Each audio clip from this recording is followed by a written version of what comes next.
And we are live. Hello, everyone. Welcome to the Alien Spaceship stream.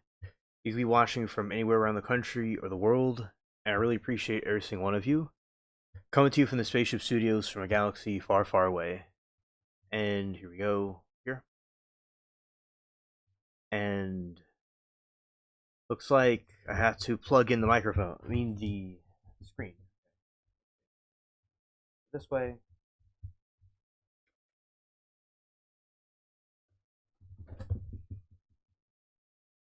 Alright. Here we go. It is Alien Spaceship.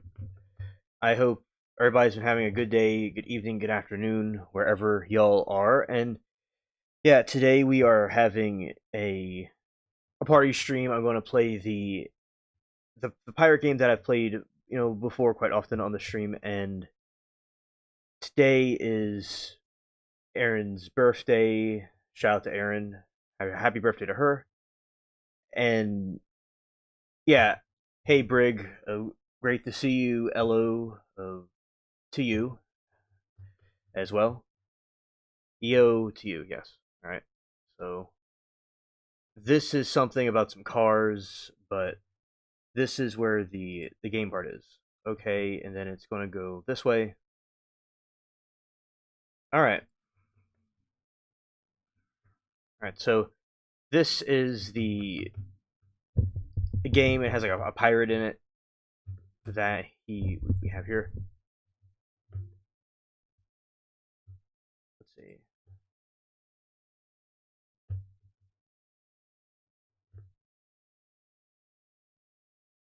Loading.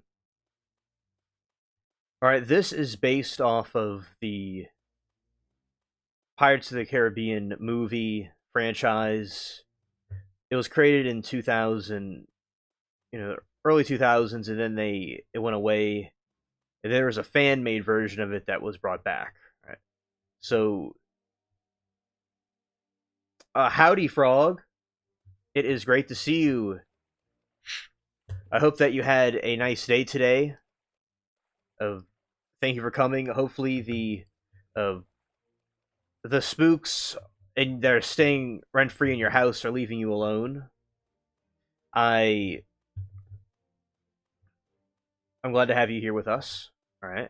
So yeah, this water is very green because of the lucky seas of St. Patrick's Day. Now, there are characters from the movie in here also.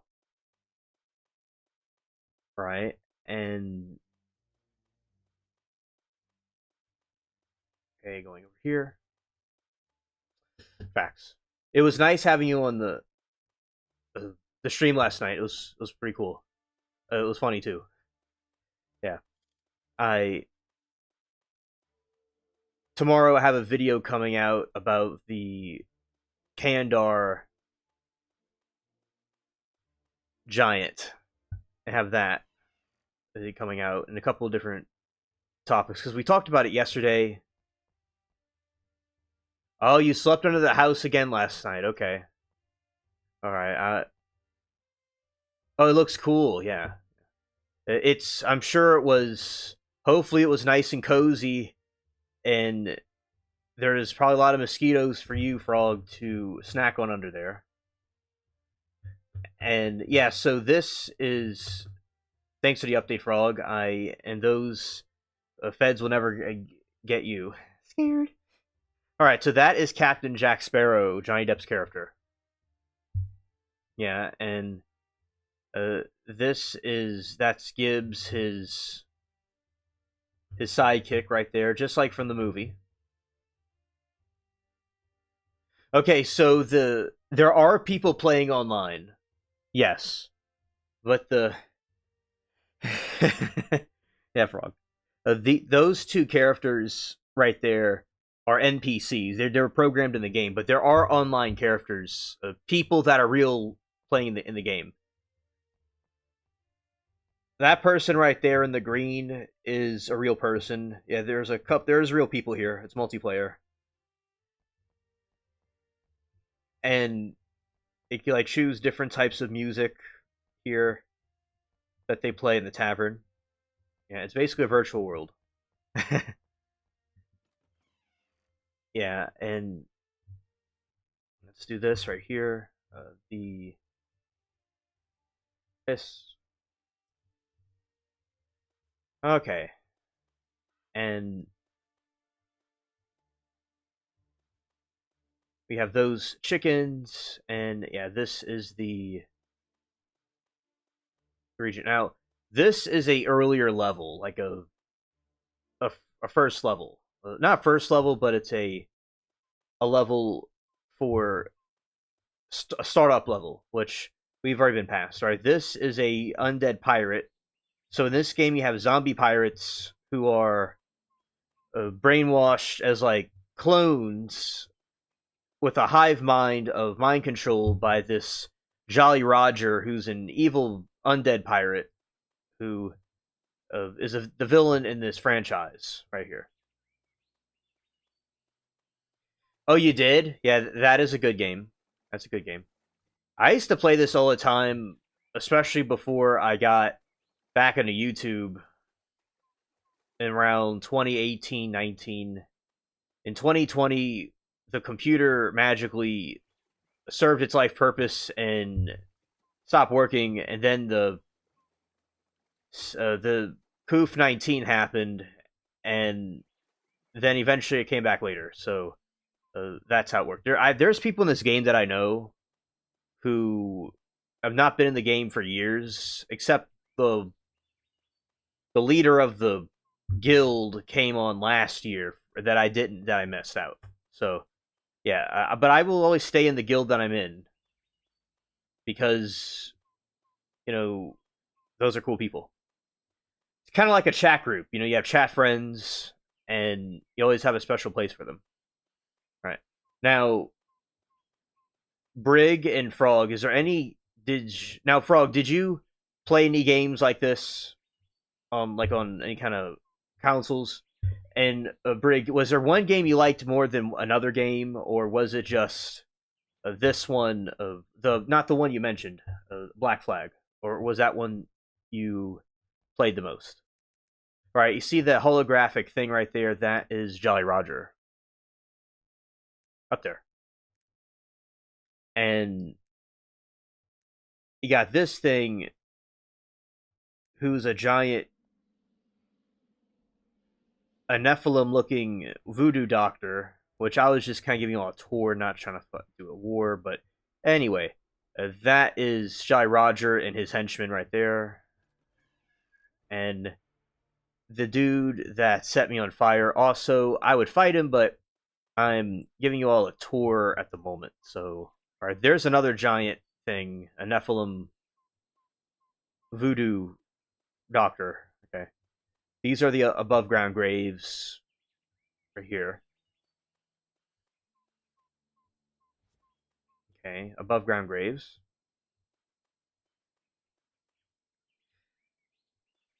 Okay, you played Syndicate quite a bit to Rockstar game called Bully. Nice, nice. Yeah, I played quite a. See, yeah, I briefly played World of Warcraft. That was coming out when I was growing up. It was popular for the time period. Another one that I liked, yeah, I of course on the different video game consoles, I like Call of Duty and the different ones like that. Red Dead Redemption RD2. RDR2. Yes, yes. Those are the good kind. Yes, definitely. Okay, this is my sword, and I'm gonna go square up against this, and it takes him out instantly. And let's go here.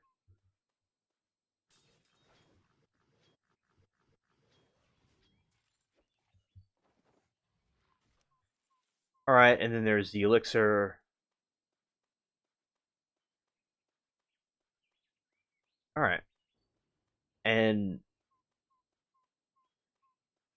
I like how in these games you could interact with other people, with other players. I That was a very good concept that they created. it's like being in a virtual world because there's lots of VR headsets and the idea of creating a virtual reality, and I think this was the first step into that type of world. Yeah. Okay. Now there's also a pirate ship too. It's going to go out this way. Yeah. So doing our walk. Yeah, and this station right here was where you could make some potions or get some more tonic. Cool, and then you could style your pirate in these different places. And this is the pirate port. Like in the game, in the real movie, Tortuga was the pirate port, and this is what this place is as well. See, this is a real player right here. This dude, like, click on him. Yeah, you could send friend requests, and yeah, so these are real players that you see right here. And okay, launching this one. Hey, this is the pirate ship that I have. I have a few of them. This one is built for speed, but it's not built for like defense, more for speed, and do some repairs on it. Let's go here.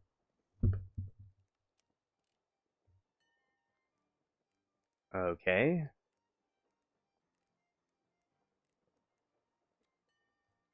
Yes, it's definitely a huge ship. It's. I remember when I always wanted a big ship like this, but eventually it happened, which I was glad to see. The other ones just start out really small and they get bigger over, as you get more gold, more plunder. Okay, you could get it repaired for a fee. All right, but I like a lot of times repair it myself, and it's a little game to play. This game's a lot like Masters and Commanders. Okay, and we're patching up the holes because in real battleships they did this. They were able to uh, patch up holes and fix things when they're in war with different vessels, which I think is a pretty cool concept. They're able to salvage it because you'd think that the ships would just sink because they're all wooden, but they were made out of oak and different things to be more sturdy. Then they came up with iron ships later, hundreds of years later. And yesterday, it was not just me. There was just an outage in my area, so that's why it wasn't just me. It was the area that was out. But here we are back on. So right now, this is the part we pump out the water. It's out of this big vessel. Okay.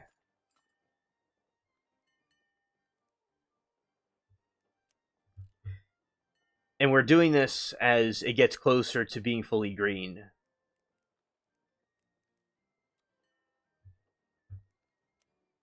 Okay, and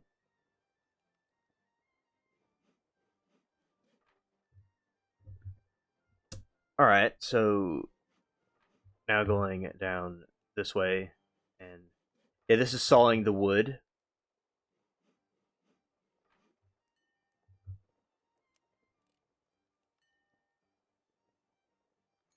Okay, now we are pumping out water. More water. We're almost there. Let's see. Okay. Now we're going to do some more hammering. Then we're going to go out and fight some ships in a moment. Okay.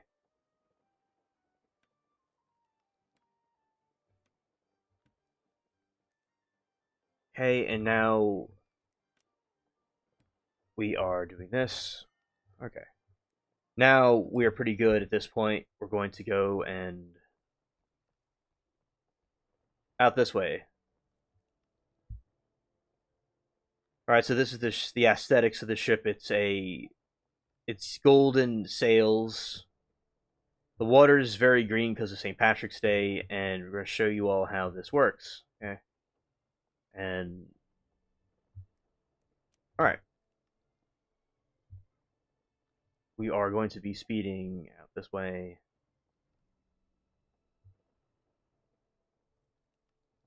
Oh, the Queen Anne's Revenge is out. That ship is a historical one, the Blackbeard ship.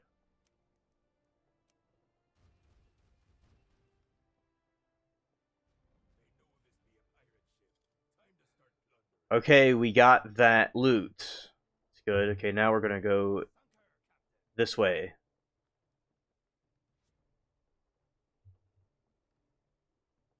Okay, this is the Monarch ship. These different ships had different ranks of power, and some are more difficult than others. And I've been doing this for a very long time, but it can be, especially when the bounty hunters come, it can be very tedious. Okay, these are two Monarch ships. And they have all these different islands where you could go. It's basically like a virtual world.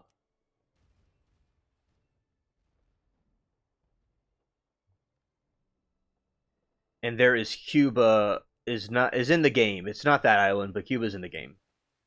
Right? And this game was based off of the historical pirate expeditions that they did when they would rob ships with they're basically ships at that time were like Amazon of shipment containers, right? They would be like cargo ships basically transporting lots of gold and things like that and jewels and artifacts, and they would go and plunder them. Yeah, so there's different historical events about that happening, and that's what this game is based off of the Golden Age. Right. And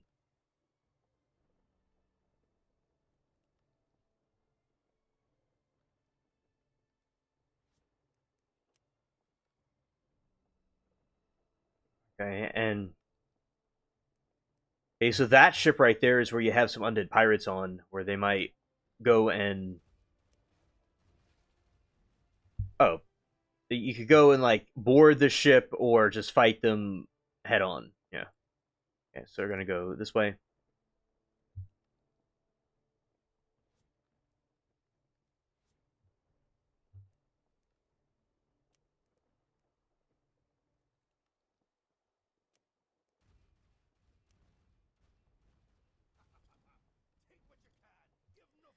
Okay, and right. Okay, this is where I usually plunder them. They're usually good to have a crew with you when fighting them, but we are going to parlay the ship. But yeah, these you can go on board and fight them on their ship. This time we're gonna plunder it, not necessarily go and fight it, or just plunder it. Okay, and let's go here.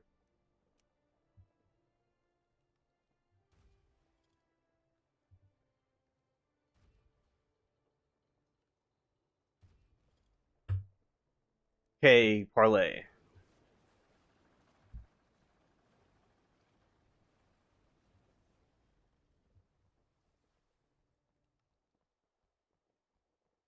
Okay, so now there's another Monarch ship. Yeah, I'll tell you how many people are online right now. The map.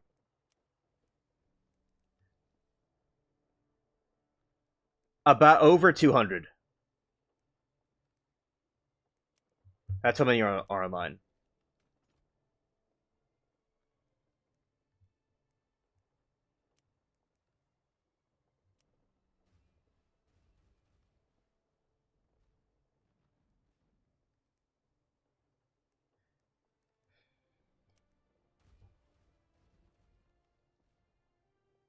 Alrighty, that I did some pretty cool maneuvers.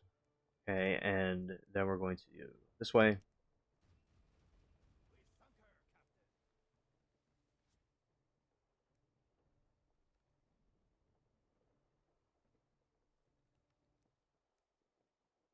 yeah, it's a pretty cool community that, and there's different, you know, ships and on different islands of people, so they're not all in one spot. Yeah, 200 definitely. Yeah, sometimes it's way more than that, but yeah, it's pretty cool amount on this eve. Okay, so now we're gonna parlay this ship right here. Now, when we get the full skull and crossbones and the pirate patch, that's when the bounty hunters start coming. Okay, and let's go this way. Yes, yes. There was a peak time. There's 1,000 more playing. Yes. Sometimes the game crashes when that happens. It will, and there will be times where there's ships all over the sea, everywhere.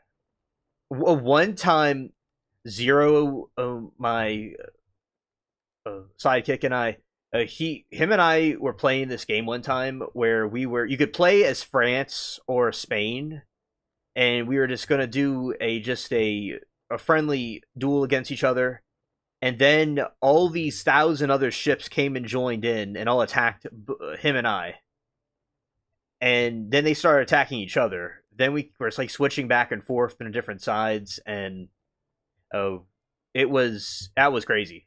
Yeah, that was it all just came out of nowhere, and it started a big like war everywhere. But him and I just wanted to do it by ourselves. But then everybody else came and joined in. Yeah, completely chaos. Yeah, chaos reigns. That's what was going on. Now, there are times when the Jolly Roger, depending on who, sometimes there's like no one in the game. Like, so Jolly Roger will sometimes raid different islands, and the sky gets dark and like spooky looking, and the moon has the Jolly Roger pirate on it. It's and then you have to go defend one of the islands from the invasion. So the invasion is in waves. You have these huge like Nephilim giant skeletons with these barrels of TNT to go blow up the forts, the not the forts, but the barricades, and you'll have these zombie pirate waves that'll come on the shore, and the pirates have to fight them. I, I sometimes there is so many people there. It'll be like a whole cluster of pirates there, and other times there's nobody. One time I was on an island. I was in the volcano island, and there was nobody except me, myself, and this a female pirate, and we did pretty good, but we were outnumbered, and we got the island was lost, and the whole place was burned down. It was all scorched, and I never saw it like that before. So if the oh, thank you, Commander. Yeah, that was from a couple of streams ago. I must have forgotten to edit the title. Yeah, thank you. I'll edit that in just a moment. Okay. Because yeah, the MK Ultra stream, I was reacting to some, which I still do the MK Ultra stream of reactions. That one was a video of somebody that allegedly grew up in one of those elite families and experienced it firsthand.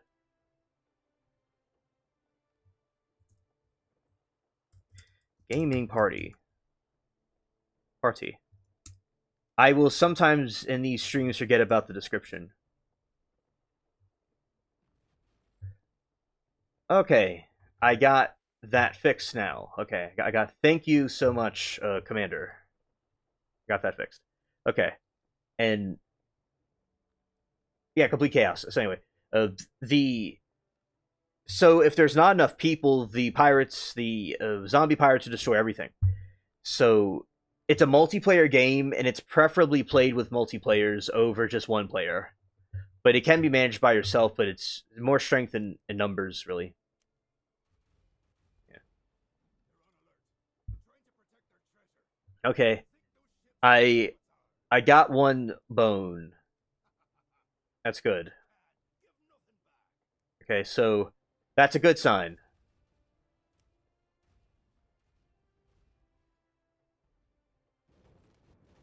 Okay, so these phantom ships, they have the it kind of looks like the Flying Dutchman. Although the Flying Dutchman is canonically in this game, it is they put a lot of that stuff in later because the Flying Dutchman, well, the original game that when Disney had it, and this game a couple years ago, it didn't have a lot that was associated with the main game. I mean, the main movie, but now they're starting to put stuff in it more from the movie. They have the Kraken now, and the Flying Dutchman does exist in it, but there's a cave, an island where they have a bunch of Davy Jones's crew there. So that was good because you have to make it canonical to the movie, I would think. And because Jolly Roger is not in any pirate movie at all, he's like nowhere.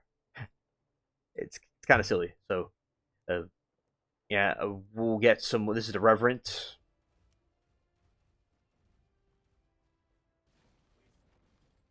Oh wow. Okay, the bounty hunters will be coming. Okay, let's see how we do with this. The bounty hunters, bounty hunter on the loose. Okay. Usually, when you have a crew, this is usually much easier. But well, anyway, let's see. And I missed. Nice. Okay, so we're just gonna go this way. Kind of like outpace him this way. Let's see.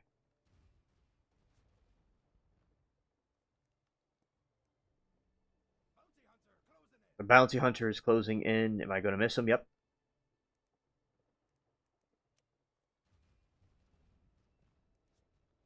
Okay, and because these are very powerful ships, by the way, especially if there isn't much of a crew. And I don't know exactly. Well, first we go a little bit ahead, uh, and then we're going to the other way because the other part of the ship is more strength to it. All right. Let's see.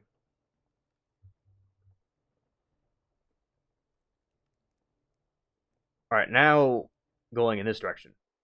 Okay.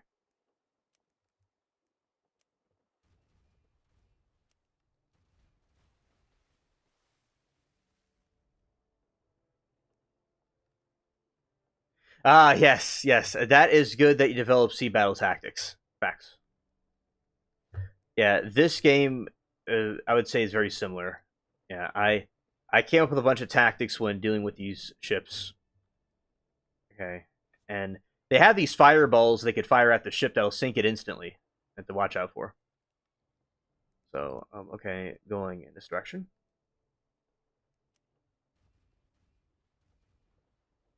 Okay. Hello, mermaid. Heller, welcome to the stream. All right, and now as I said, this is part of my tactics that I use when there's no crew on board with me, because usually when you have the crew, they do things. And okay, to go gently this way.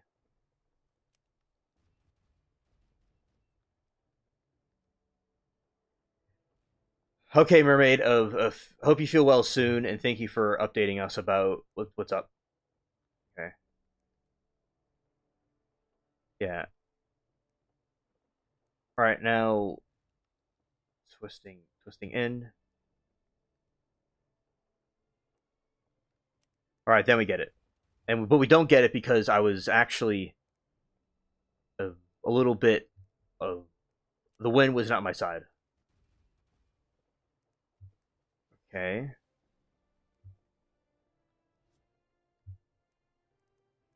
All right, nice, nice. Turning this way, we're gonna get him, and I missed.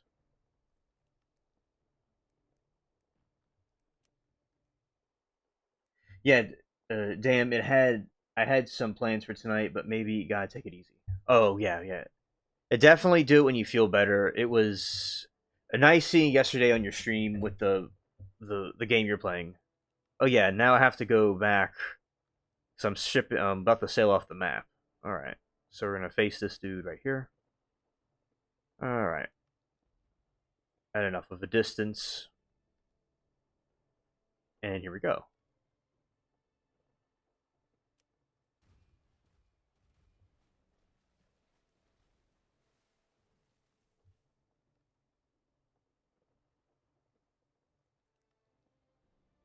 All right, now we're going to go in the other direction. Yeah, I remember there was some entity chasing after you, and you were not having it. Yeah, you were not a happy camper about that. Okay, good. We got him. All right. All right. Now we're just gonna go up to the ship and get personal. Facts.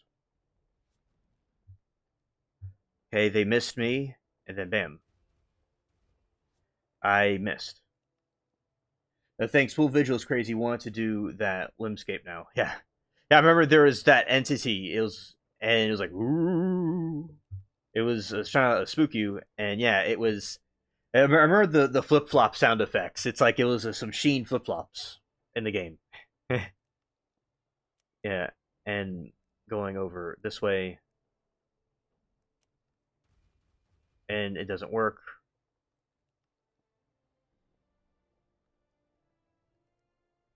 All right.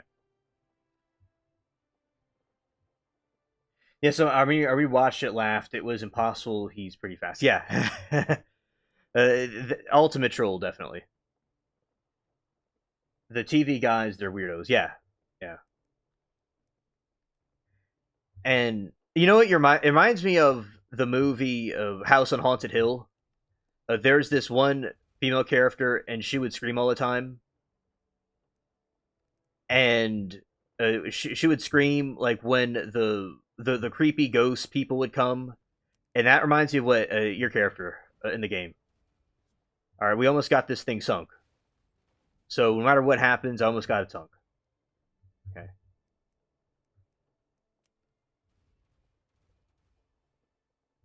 Did it work? No. Okay, here we go. They might get me, but it was worth it. We're almost there, chat. We're almost there. Almost there. It's to be close. It's to be very close, chat. All right. Anyway, Unji, yes, I don't know.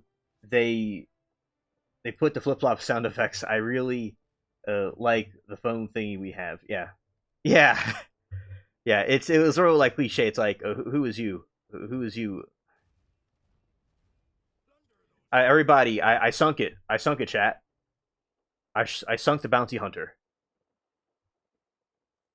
Okay, that's a beautiful sunset on the Caribbean. Yeah, but it's and remember, mermaid. I think that I I would feel freaked out too, and those jump scares are just unexpected, and you're ready for yeah plunder. You're ready for a fight, and you're not afraid to back down, and that is good. But it can be startling. You're startled, and I I will say that of it definitely it's like House on Haunted Hill. Yeah. So remember there was this creepy woman and like a creepy female ghost, and she would scream and run. Yeah. All right, I'm gonna be docking now. I got my plunder, and we're going to be docking. Yeah, very nice.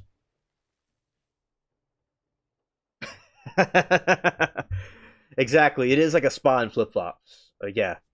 It's like you're at your spa and they put you in some creepy under Epstein's underground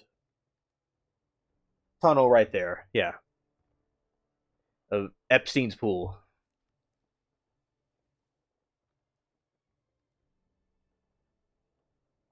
Oh, okay, facts. Facts. That is good to know. Oh, this is King's Head. This is where the Royal Navy does their patrols at. Yeah. Okay, and we'll be docking in a moment.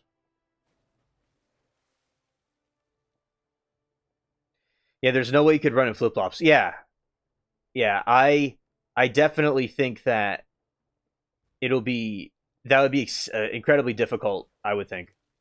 I haven't worn them since I was it's like when I was a kid, but I do agree with you though because I did wear them a lot at a time period. Alrighty, I got the plunder chat. All right, this is King's Head. Okay, Mermaid said, I think I figured out what I was supposed to do. I think we were supposed to butt stuff in the empty glass boxes. Oh, okay. Okay.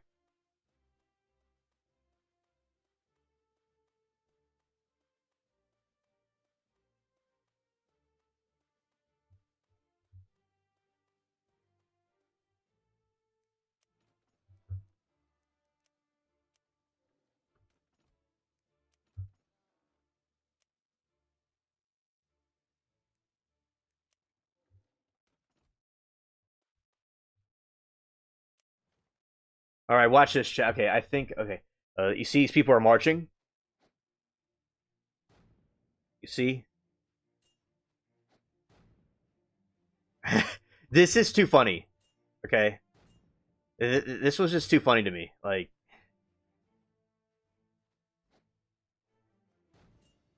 throwing grenades at him.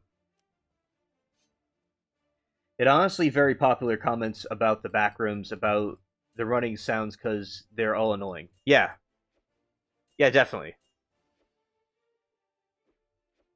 Well, I'm acting like a drunken pirate right now. I'm just that thin air. Okay, so we're gonna have to do another catapult.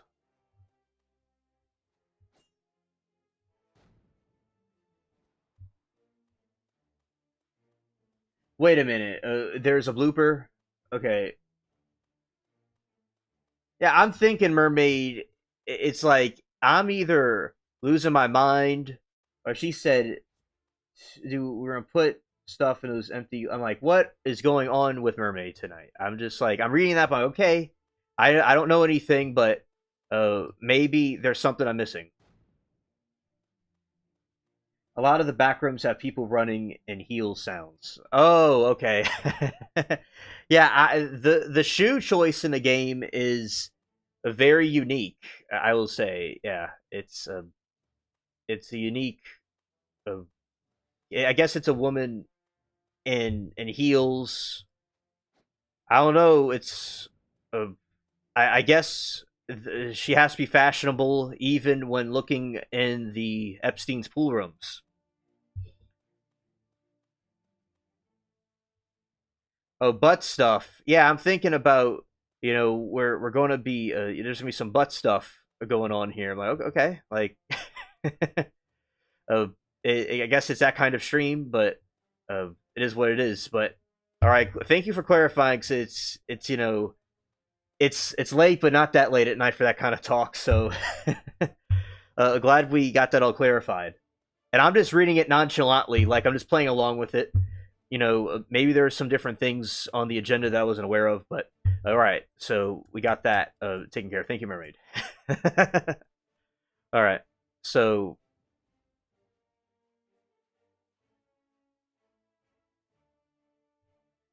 that is the moon, chat.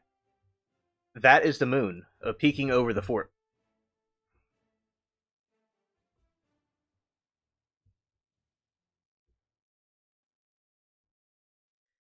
Mermaid said, honestly, I don't ever usually mind the sounds of walking, but it gets annoying. You know what reminds you of Mermaid? You know how SpongeBob, he walks around in those stupid black boots, and it makes these like crazy noises. That drives everyone nuts. That's basically what it is. What it's like. Oh yeah, yeah, and yeah, it's hilarious. 'Cause I just I'm just open for anything. Like after been through what I've been through, I've seen it all. Or at least I think I've seen it all. Or I've seen most of the stuff. So I'm just like unfazed now. Yeah, it's going. Oh yeah, y'all see it. That looks exactly like my place when the moon's rising. It looked just like that. You know.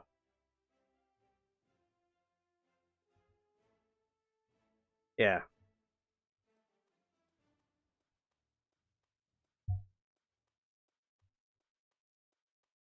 Oh, there is this a dude I used to go to school with back. Well, I don't go to school anymore, so of course I don't go to school with him anymore. But he was in a kind of a grade or two below me. He would. He had a thing where he wanted the girls to take off their shoes for him, and people didn't like that, and they had him sit in another classroom during the lunchtime, and that was something else. And I'm sure he probably would like that game with the flip flop sounds or the heel sounds. I guess it's something he'd be interested in, but to us, it's kind of like like for me, with if there's too much chewing, I'll get a little bit triggered, and like you see like the flipping sounds of the shoes. It's a little. I can see where it's a little bit. It can be irritating if you hear it too much. Yeah. So I guess they say different strokes for different folks. Yeah. All right. So this is another part of King's Head right here.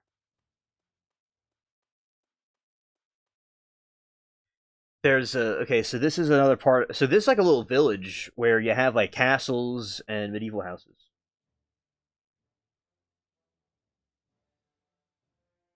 And we all discuss why it sounds that way, and it's because you're normally in a suit. Yeah, and I would say it might be similar to a scuba diving outfit. I would imagine in some scenes. You can correct me if I'm wrong, Mermaid, if I completely went uh, a brain freeze on that one. But I know there are some suits I would say is the scuba diving suits. Yeah, when it walks, it gets annoying.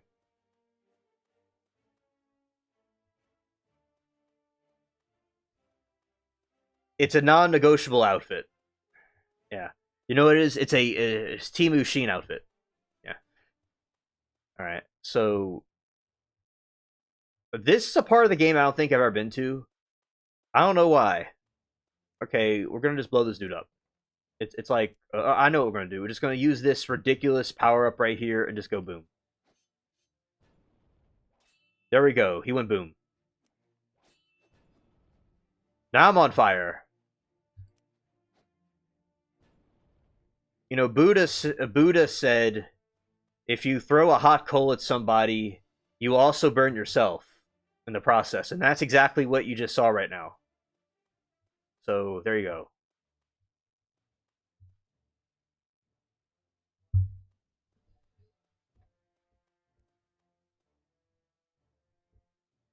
All right, SpongeBob scuba suit had a heaviest boots. Oh, I remember that from the original from the original movie. So there's a SpongeBob movie that was out, and they had this happy birthday to Aaron. By the way, uh, thank you for all that you do, and shout out to you. And I'm playing the Sleepy Pirate game. I'm glad that you can make it. All right. Yeah, so in the original SpongeBob movie, they had the Goofy Goopers and the what do we call it? The scuba diving suit back from the like 1900s. It's like this a dude has like a fishbowl on his head, and he looks kind of like a 1900s version of Darth Vader, and he's walking around, and gets his he gets that stuff there of the not the stuff but the Patrick and SpongeBob. Yeah, it definitely makes big thumping sounds. Yeah. But you're welcome, Aaron. My shout out to the aliens angels. Love our angels.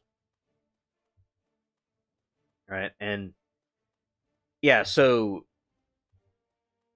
You know, it's almost like Mermaid. The oh Mermaid. Tell me what your thoughts are on the first SpongeBob movie from 20 years ago. I'd be interested to know what your take on that is, because it was they had the and they had there's a mermaid in that one. There's a mermaid in that one that was trying to save the Bikini Bottom, and there is the uh, Neptune. That was a cool one. Oh, that is awesome, Aaron. That is awesome.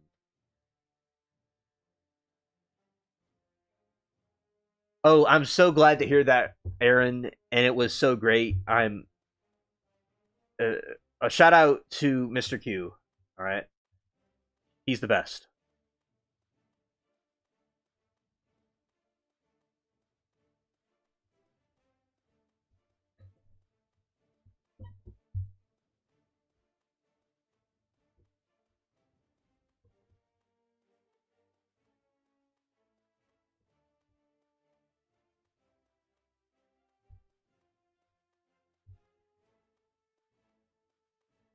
All right, and the one I was talking about with Neptune, yeah, I just rewatched it. You should watch it. Yes, yes, I will rewatch it. And the that one was so cool. I saw it so many times when I was growing up. Oh, steak and seafood. That because I remember we were in the stream. We were talking about the food, and I was showing you their menu, and man, it looked delicious. Absolutely delicious.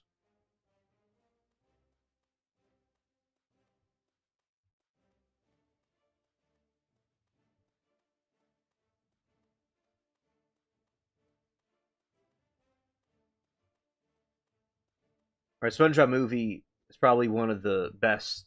The first one.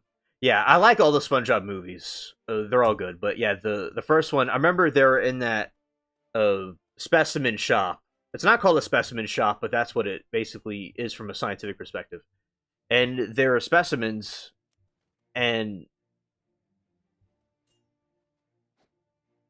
that's what happened to them. You know, they were the end was nigh, but I don't know, not quite.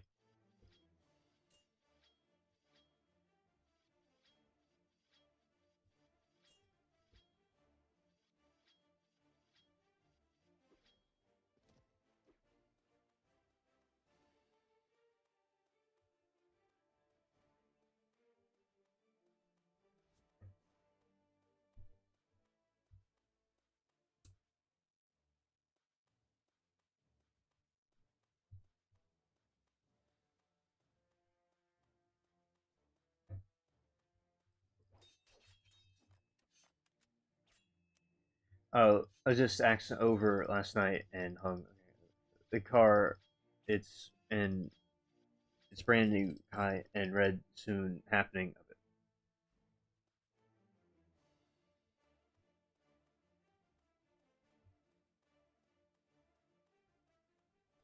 All right, and had East Coast oysters, fried grilled bass, shrimp aged steaks, and a non Corey poison Moscow meal. Well, okay, I'm glad you skipped on the non poison kind. Okay, uh, that one is just a bit pricey, and we want to keep you around as much as possible. So, a very wise choice.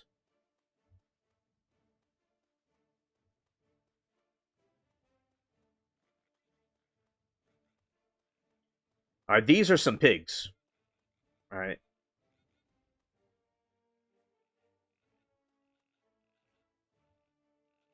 These are some pigs. All right.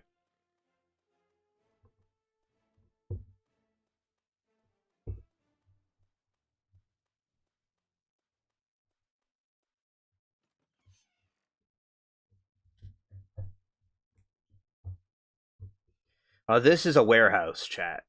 Okay. Aaron made my mouth water. I can go for some oysters. Oh yeah, those oysters are absolutely delicious, and they're very my city's very popular for oysters. Yeah,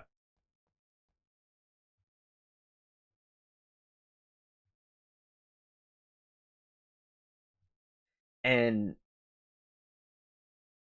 Aaron said, "I'm happy for you, Miranda. You deserve it. Life is looking up.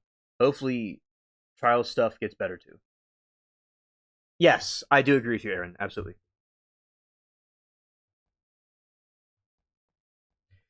Okay, and hopping over here.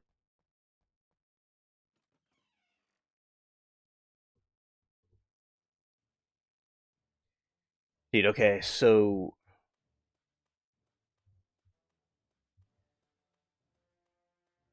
we are. Oh, this is a well, but there's nothing in there for us to see. Now, is there anything in this place? All right, look at this. This is a dried out. This is dried out. Drying out clothes that are being washed. If they're not letting us in that place, okay.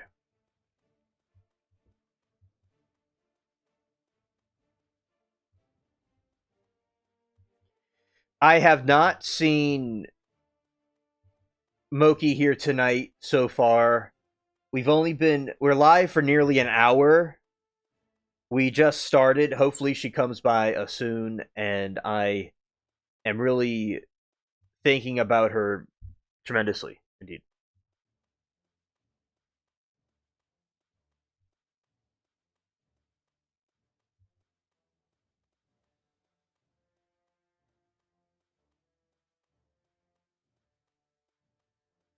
I saw her last night. She was on my stream last night for a little while. Oh, we were. Oh, yeah. So, yeah, last night. Oh, she was there for a little while, and Frog told me. And after, and I was on the phone live, and she, uh, uh put some trolls in their place, like timing them out, which was good. And she helped with the topics, and she went to went to sleep for the night at some point. And then Frog was telling about his ghost stories and his haunted house he has. So the stream was funny last night. It was nice seeing her. So yes, and I've been seeing her every single day on my live streams. And so and earlier today, she sent me some reels uh, about aliens and conspiracy theories. So that was pretty cool.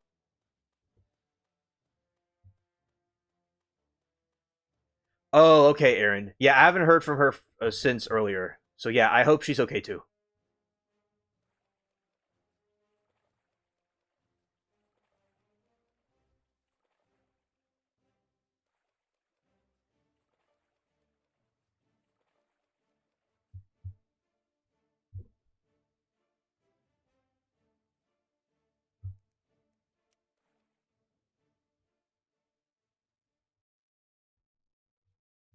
Glad it was a good stream last night. I passed out around 9 p.m. because I'm a loser.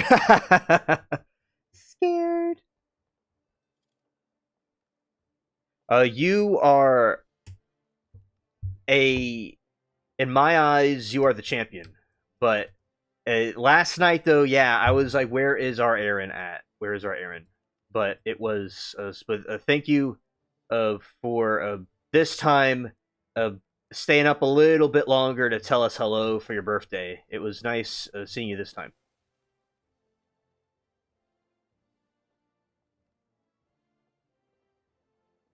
Yeah, Todd told me you were at SNS briefly, and I was I went to SNS for a little I don't know for like 10 minutes or so, and Todd told me that, and I'm glad I got to see you last night in your stream.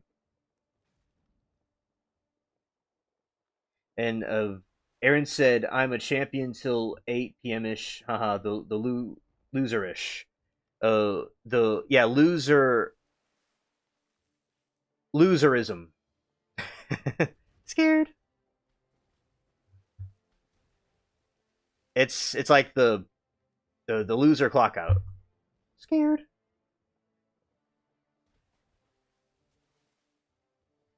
All right.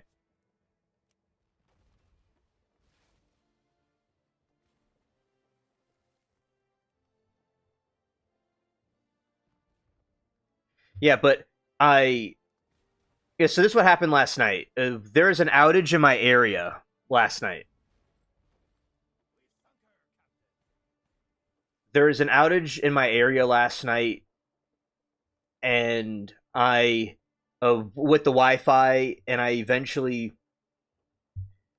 went to what you would call oh yeah, I had to do a phone live because of the phone outage. The Wi-Fi outage happened. The machine was completely on red. Okay, and I found out that Cox said it was them, not me. I knew it's not me. Okay, because it's like there's no way it's them doing maintenance or something. So when the internet goes out, it's not me. It's their end for some reason. Yeah, it's. I'm just saying. Just I have like the best Wi-Fi you could possibly get, and I have a cool computer too. I have like some crazy system. Remember, the internet's at another house, and it's this technology that promotes a giant signal here. An Ethernet wire would be even more stable, but as I said, it's the Cox themselves doing it. Okay, it's a. Oh, you blacked out. Okay. Oh, So we got the blackout. So Aaron and Mermaid blacked out with the Wi-Fi. Scared. Our two of our spaceship queens took a early slumber. All right, and I'm a little ship attacking these bigger ships. Scared.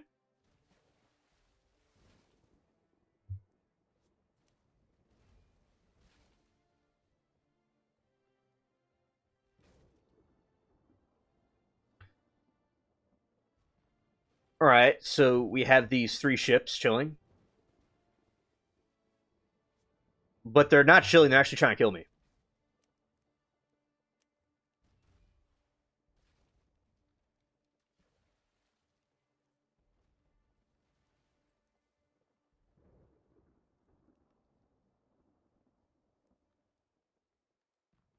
Oh, shame on you, mermaid.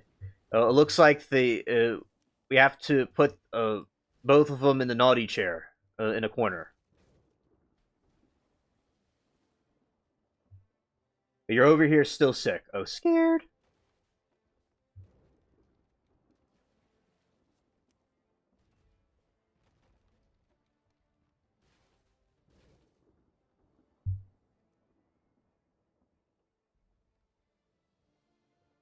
Yeah, I see you're sick, and get well soon. And that does suck. That does suck. All right, I almost got one of them sunk. Almost there.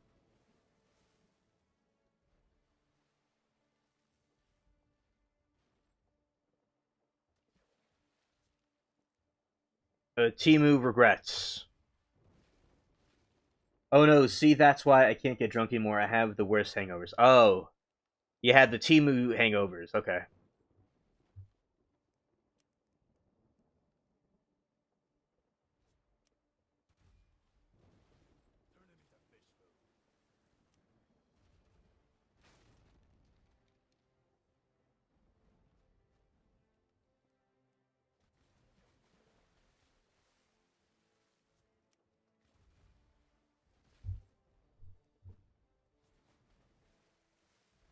Scared. Okay, we're back on. It went out for a moment. Aaron, I'm getting there at 29 and hangovers suck now. Oh yeah, I personally didn't get myself to the hangover phase, but I have been a little bit under the weather before, not under the weather, but I've got myself like drinking to the point where I was a little bit loosey. Yeah, I've gotten drunk before, but not to like the point of no return.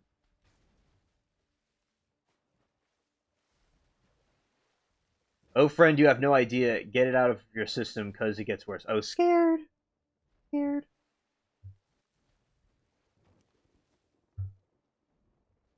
I guess the hangover brings people to the crypt. It brings them to the crypt of no return. You know, I'm a little ship, and I decide to challenge all these bigger ships. I'm kind of crazy. Anyway,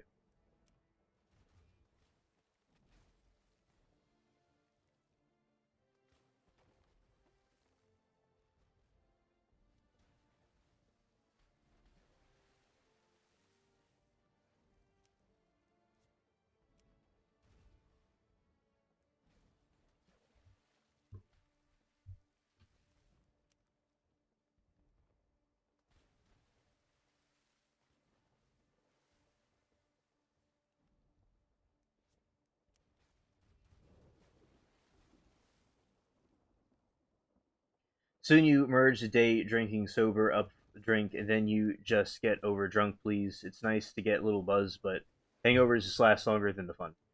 Ah, yeah. Scared.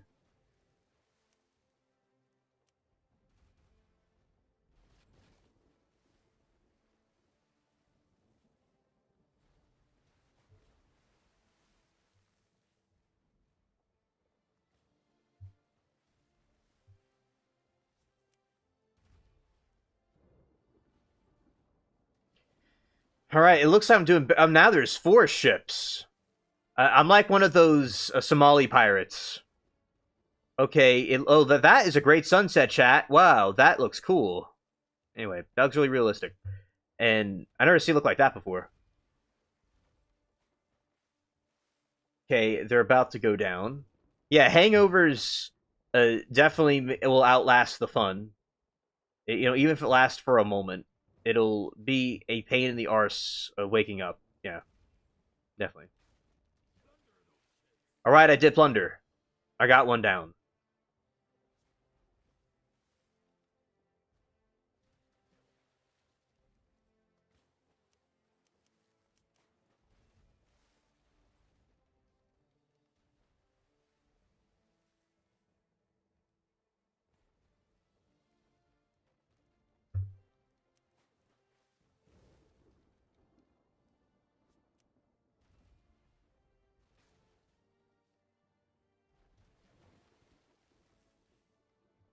My friend was preggers, and two, we did fake wine testing and flights and non-alcoholic drinks so we could find fun ones. Oh, there's a thing where there's a like the Honeymooners movie, TV show that was from like I don't know the 40s or 50s, and they were this dude was drinking wine and he got drunk, but it was actually grape juice. So there's a way you could trick your mind into thinking things that isn't really there. That's an interesting concept.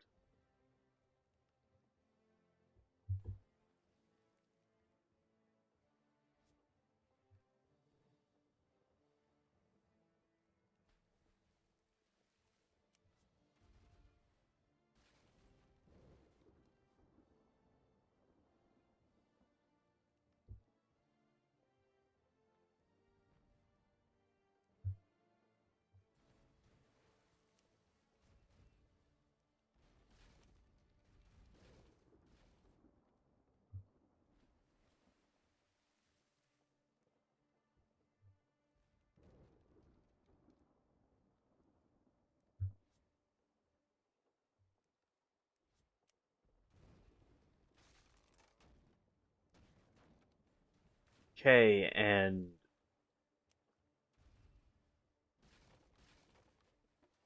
all right, we're about to get the ship. Ooh, it's gonna be pretty. Okay, we got it. We got it. Excellent. Yo, tonight at the restaurant they had non-alcoholic liquors. Never had them. Dad had the NA whiskey. Said it was really good. A bit sweet, but it tasted the real thing. Oh, that's so cool. That is awesome. I have never tried that before, but the non-alcoholic ones. But I'm sure it's very delicious. Good to know. I remember when I was growing up, I drank O'Doul's, the non-alcoholic beer. That was nice.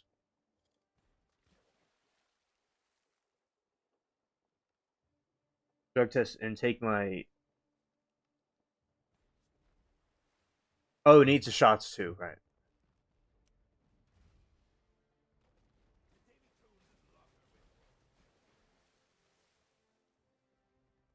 I sunk all of them. All right, now we're going back to King's Head.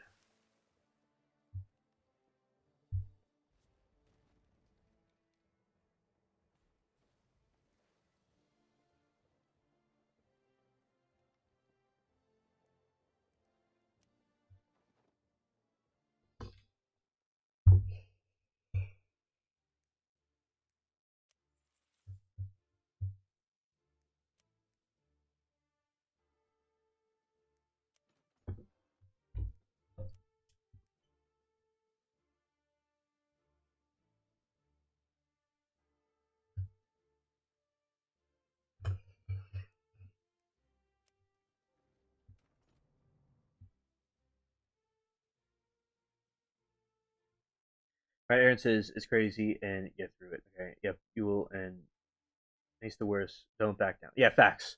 Never give up. Don't back down, and keep doing what you are doing. Yes, never give up.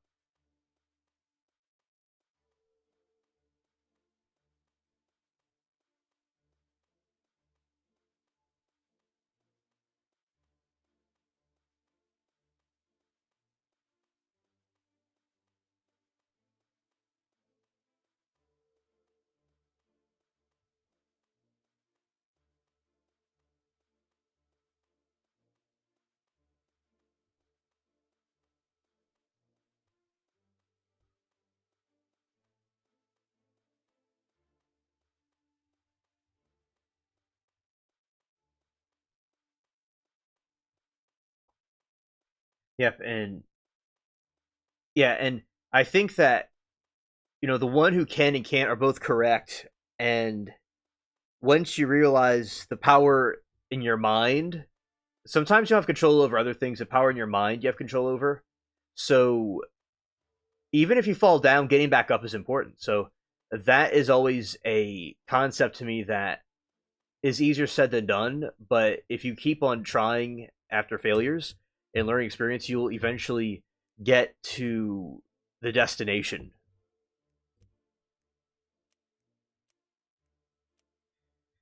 All right, we got all the ships fixed.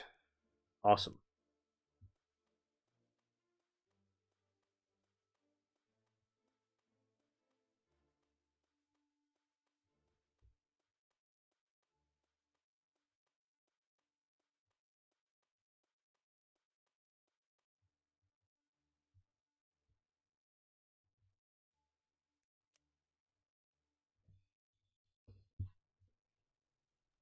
Okay, this is the much bigger one. Okay.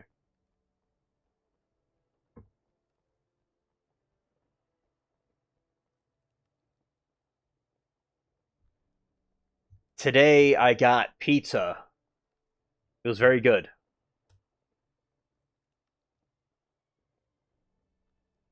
Haven't had that in a while.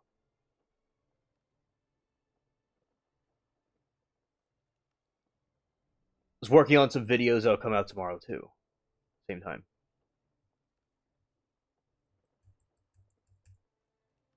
I have not drank in a while. There's one stream that I was on where there is a what do we call it? Of watching some old shows, and she was I met this lady and she was telling me, Alien there is this characters with mustaches because it was from the 80s and 90s. Oh, okay, Aaron, understood. And from the 80s and 90s, and she said, Alien, anytime we see someone with a mustache, we take a shot. I said, all right, sounds good with me. And that was the last time I did. It was like a month or two ago. So that was a cool stream. Not this stream, it was another stream. Um, Another channel. That was funny. Ooh, we got that one good. Right there. Facts.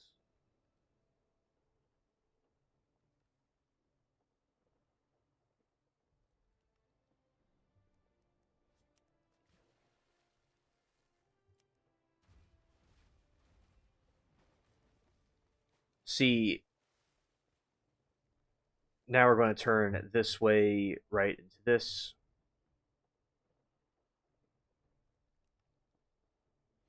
All right.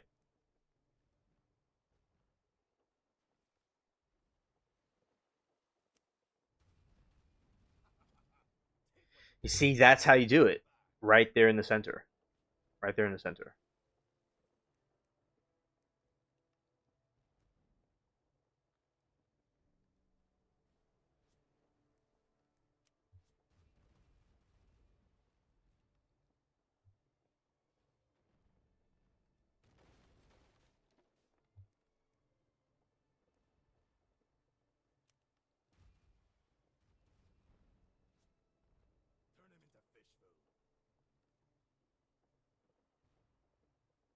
Okay, so they're trying to fire at me now. We're going to fire at these right here.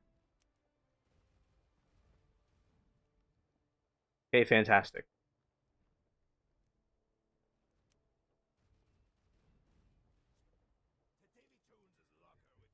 Okay, good. Facts.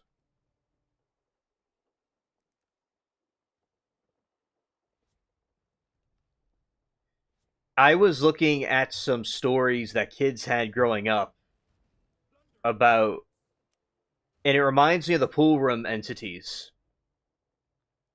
There's one a creepy one where there's this kid sleeping, and they saw this giant, a pale woman with no eyes staring at her a couple of times, and that was a spooky one. I believe those are demonic entities, and certainly reminds you of the pool rooms. And I think the pool rooms in general are types of entities like that. The ones in there, the ones you don't see, the ones lurking in the shadows, and the other games that Mermaid has played. There is this young girl that Moki was showing me earlier of this praise this wild story of this very young girl who saw an alien in her room and it was scary. And I believe it's true because if kids say they see something supernatural or weird, I think they should be taken seriously. Especially we know about.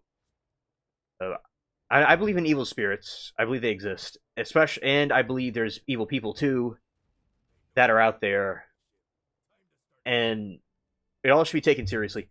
Uh, but back in the past, I don't think people always took things as when kids say something, they think it's their imagination, whatever. But that may not always be the case. Maybe they could see some things that other people can't see as well. Yeah, so that's the French island you could play as against the Spanish one.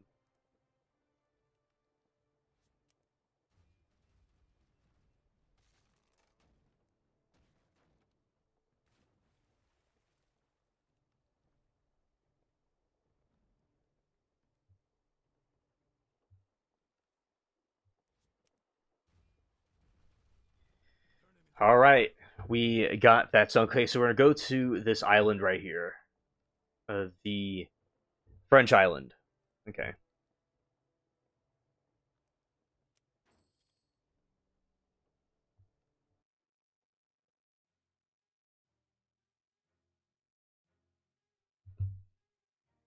Oh, very nice loot. I'll take it all.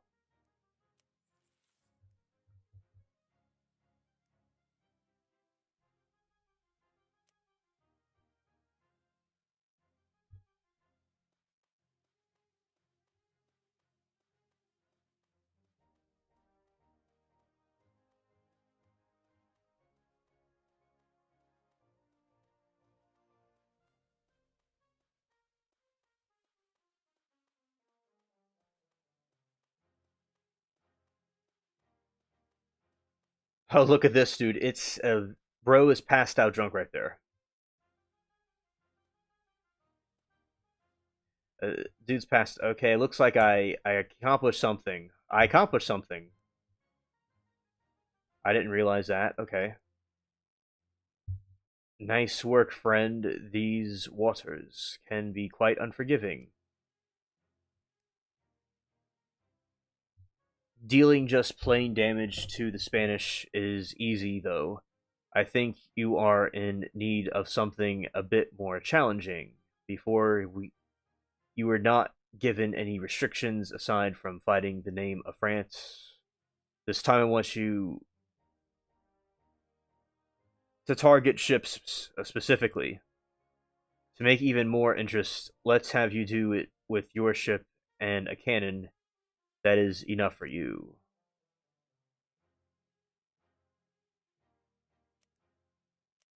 All right. And the dude went back out, passed out drunk. Okay. That's a nice view up here.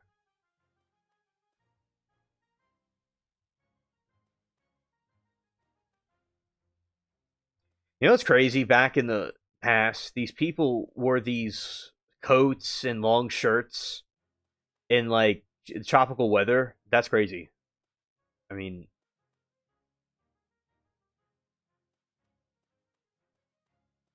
that had to be just unbearable. Even back in the 50s and 60s, I mean, I'm sure the whole time until now, but in the past, people wore suits all the time, and it had to be real annoying when it got like real hot and humid.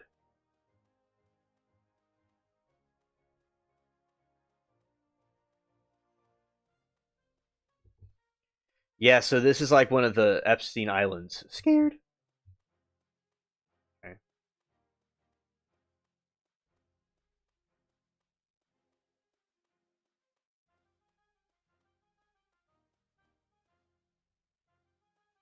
Okay, this is a memorial to some pirate that I mean to somebody that isn't alive. Um,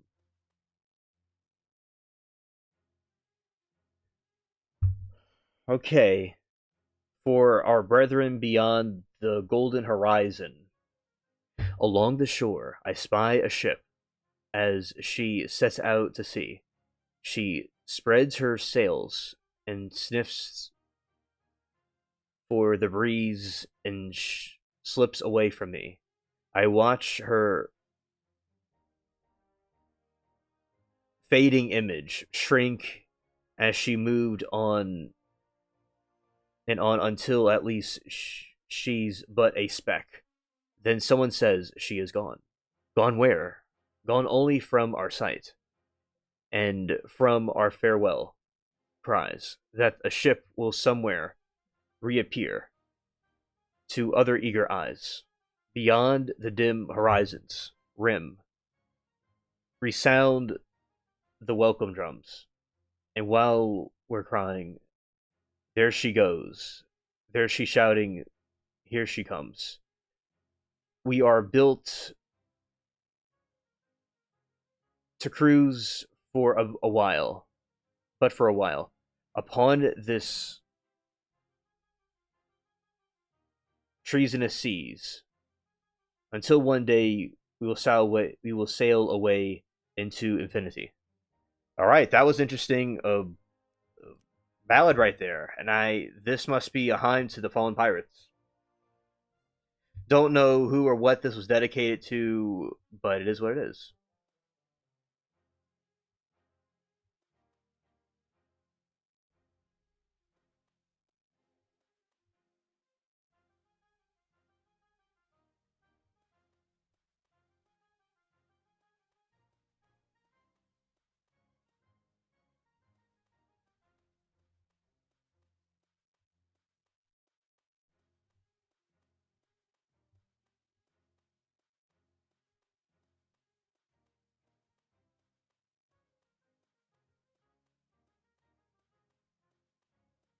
Right, and I want to show you all these sails are pretty cool looking.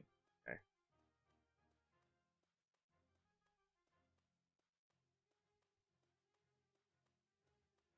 now there's a tavern here.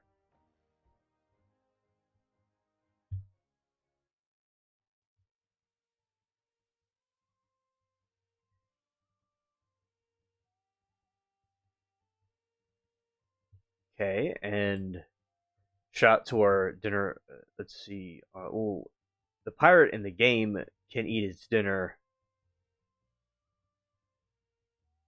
in that way, right there, in his tavern right here. Okay, let's go here.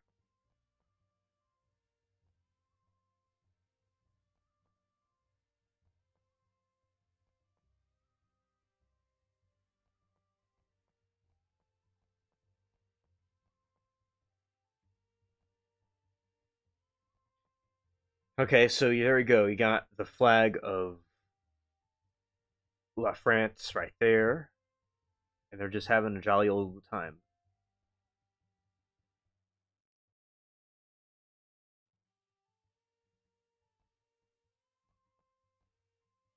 Okay, you got some people dancing a jig. Okay, pretty cool. Okay. All right, now we're. Well, is this another way to get out of here? Well, probably, but we're gonna just go this way.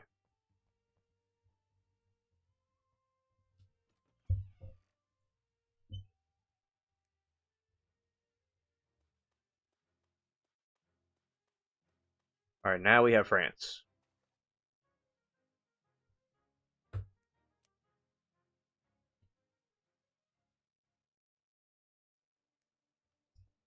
All right, now we have a remodeled ship now.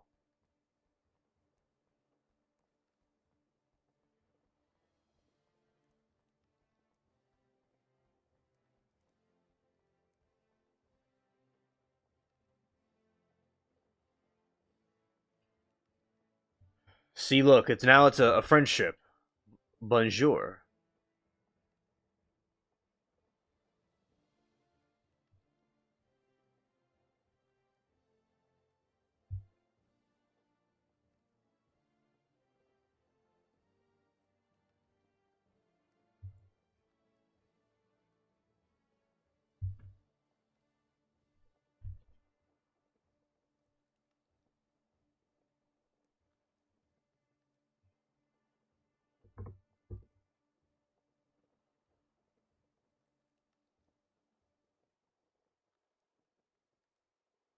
Okay, good.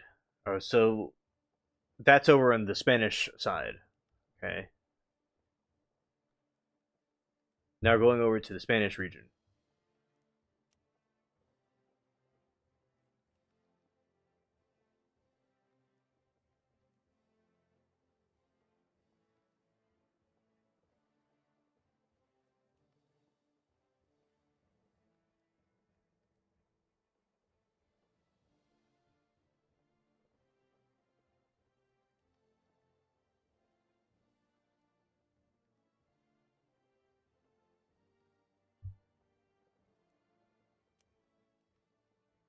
Okay, this is the Spanish part.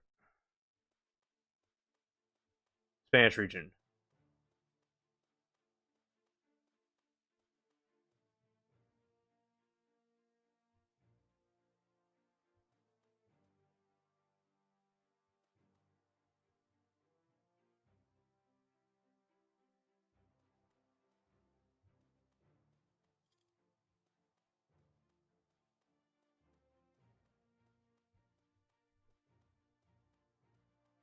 Okay, so this is the Spanish part. It's a little bit different. I'd say this one's bigger. What in the world is in here? What is this?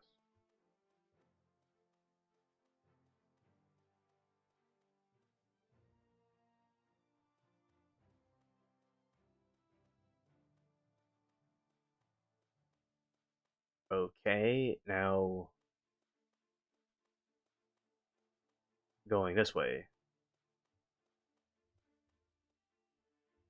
All right, this is their room. This is their room.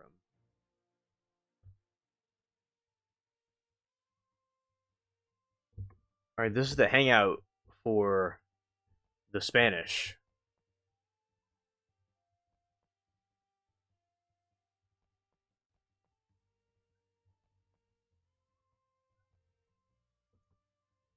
Hello, rebels. Howdy. It's like he wants something to eat. Well, okay. Let's see.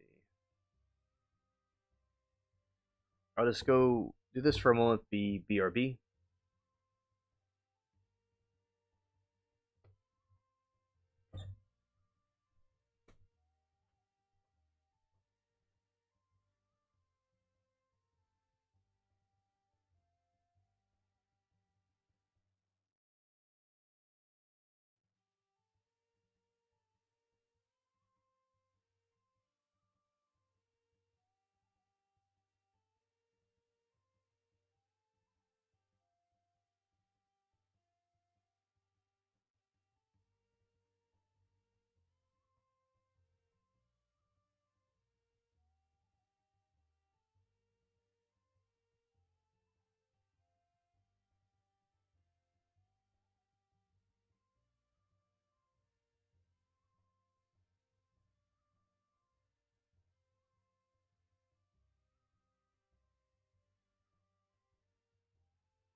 Alright, got the cat taken care of. Now I'm here.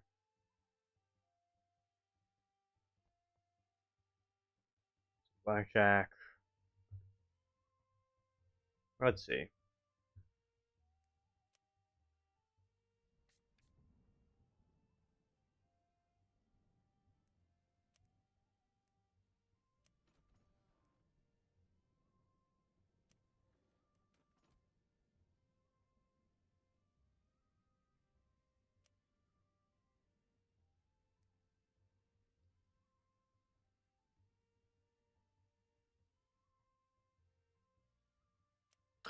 I didn't cheat nothing. That is not true.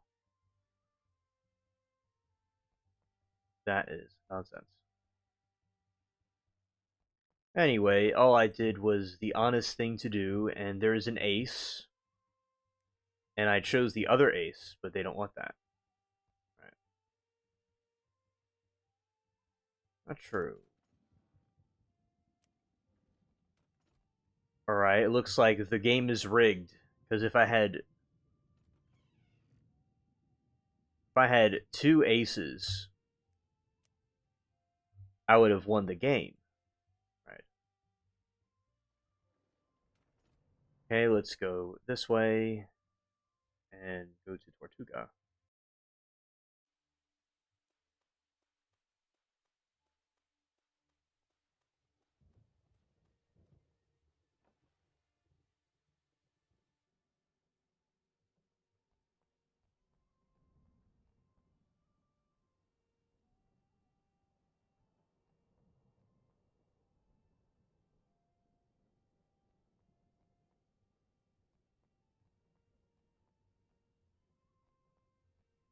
Okay, and that's the band playing. This is over in Tortuga.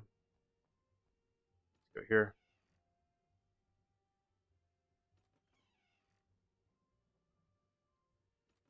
Okay, the game is glitching. Let's go to this other island.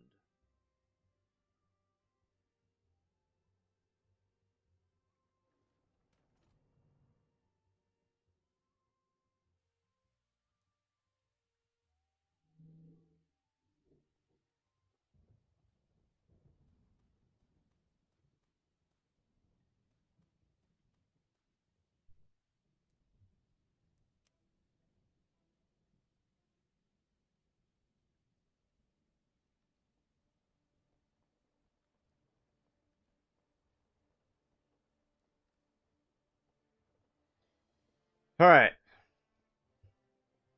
we are going out here and sinking some ships again. Well, let's go to the volcano island and go into the caves.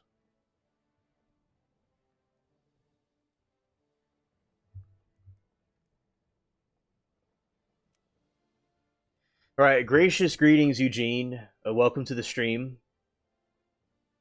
I hope you've been having a good weekend so far. Thank you for coming.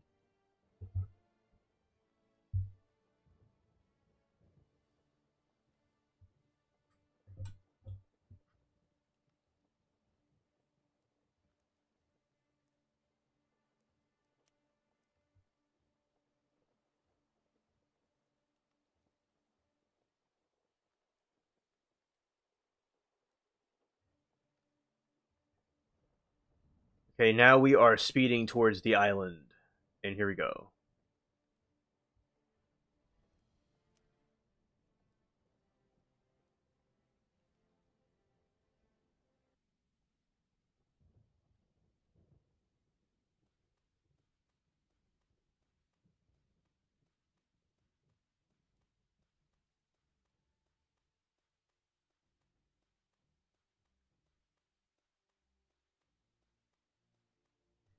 Okay, so now we're going to go into the zombie cave. Let's go here.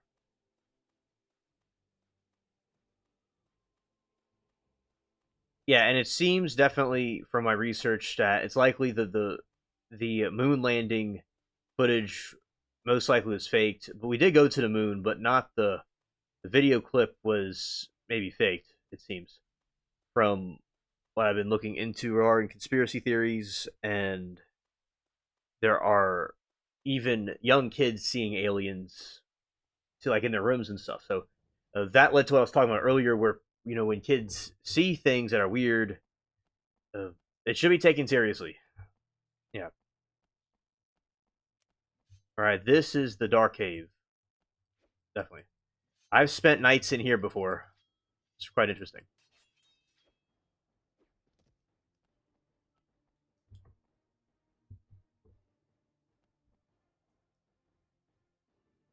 Let's see over here.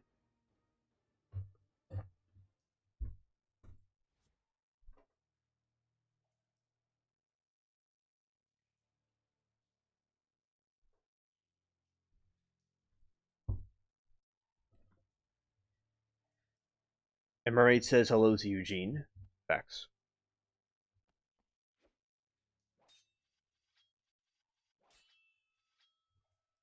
Okay, and all right, attacking that one right there. See if the his water needs to be changed. BRB. Okay.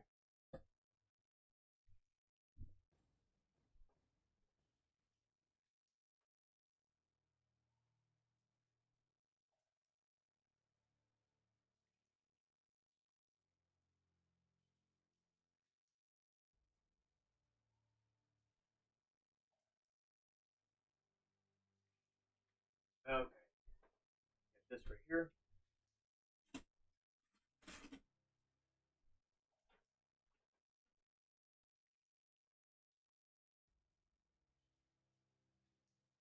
This time, all fresh.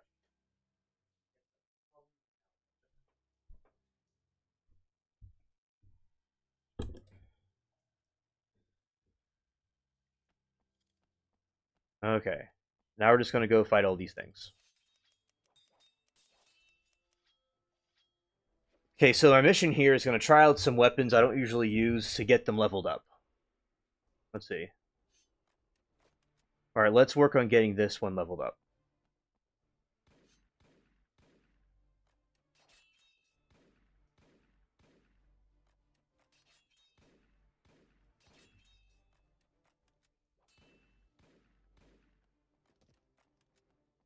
Okay, we got so this cave is where a lot of excavation of different precious materials comes from, and all these undead henchmen are lurking around.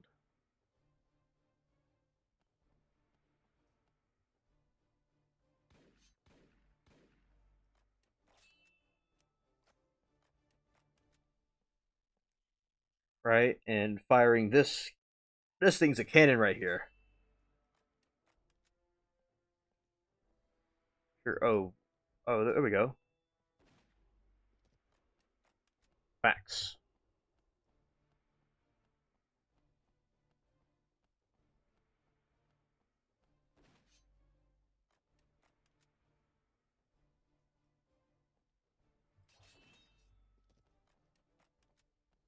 Okay, and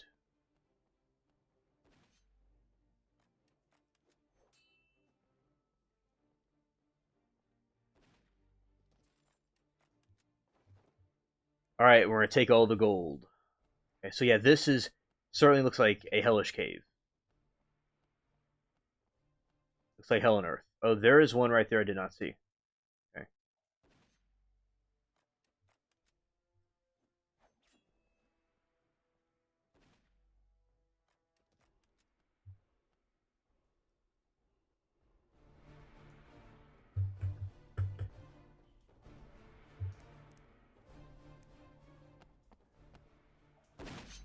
Okay, then we have.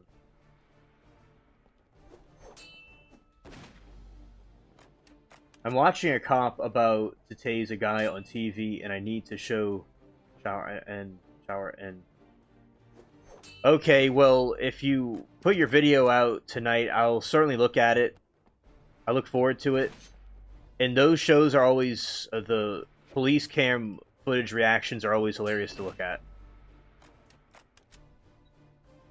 Yeah, those are wild.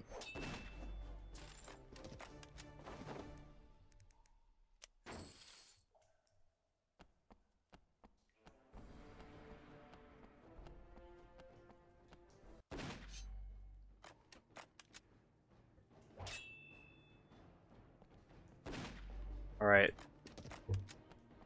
Here we go. That one.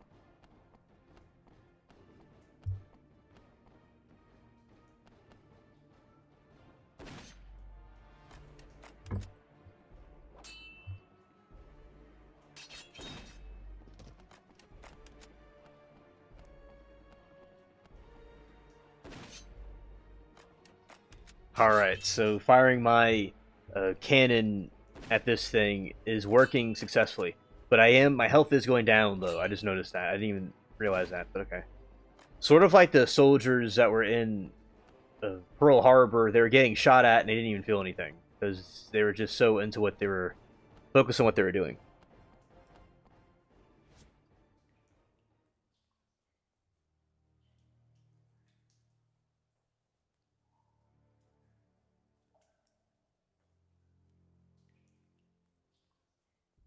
Okay, I am right here, still.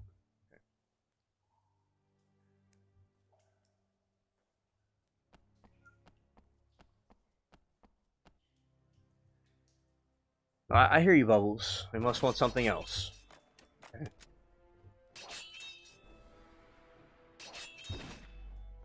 And I just, like, blew him up right there. That's funny. Okay.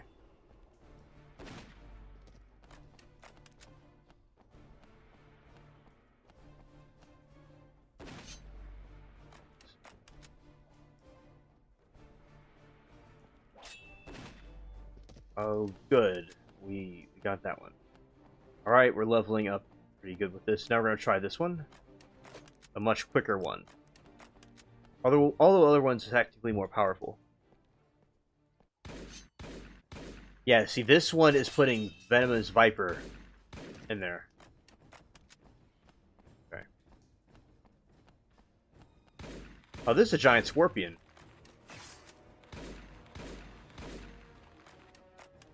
Bam.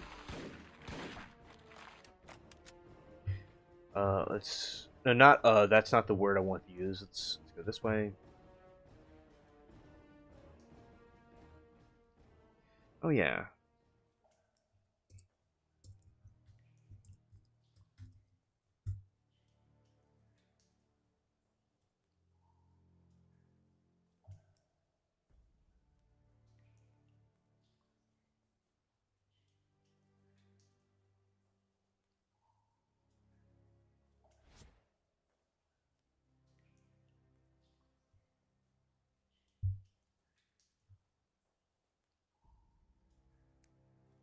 Oh, that is good that I got this. See, it's so dark in here. The scorpions are easy to see. They're not easy to see at all. There'll be times where they'll make this place look really light, and it looks like an amateur kind of look, but in other times it looks like real like this. See, when you do it more direct like this, it seems to work even better. Bam. Alright.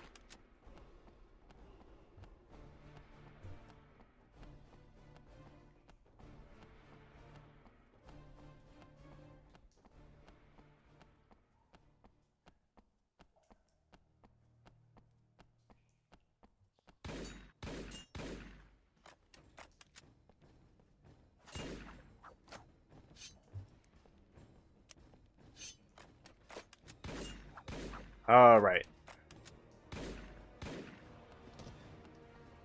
Okay, now we're going to continue out this way.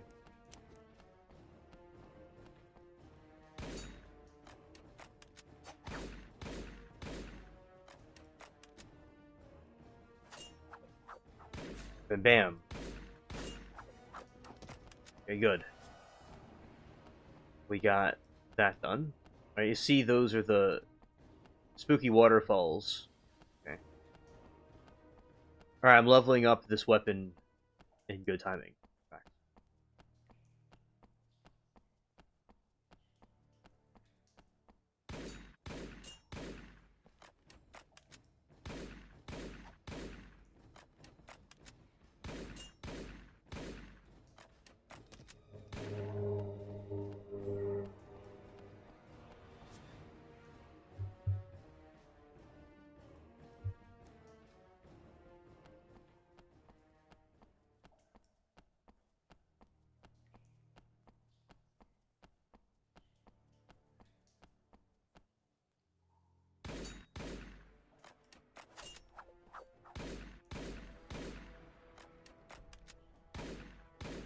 Oh, now they're throwing grenades at me.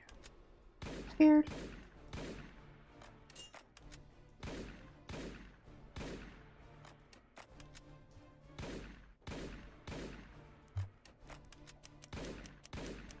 Bam. And we got them both.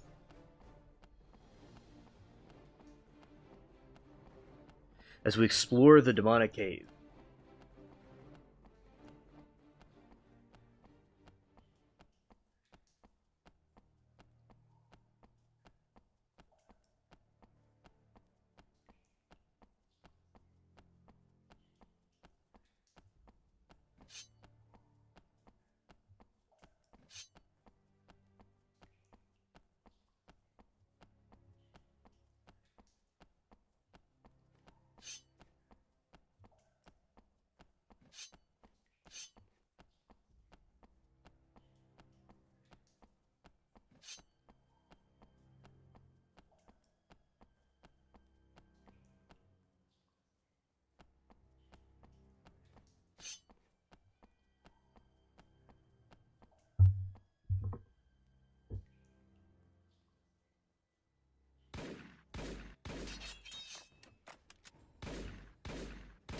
Okay, this one has 2 swords. Both okay, now there's another one coming at me with 2 swords. Okay. So there's 4 swords. That's the reality of this whole thing. Oh. Almost health is almost out. Okay. Getting that one out too. Oh, I'm almost dead. Oh, I'm literally on death's door.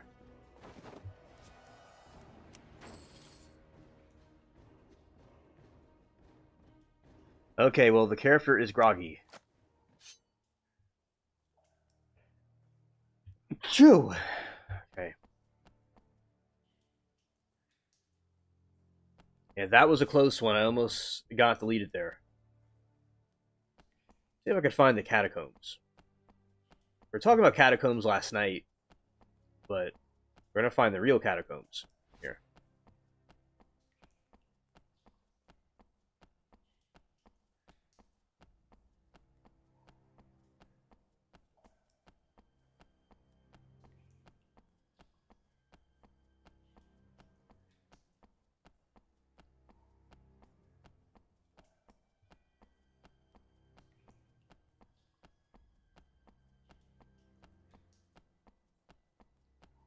Oh, that is the exit of the cave.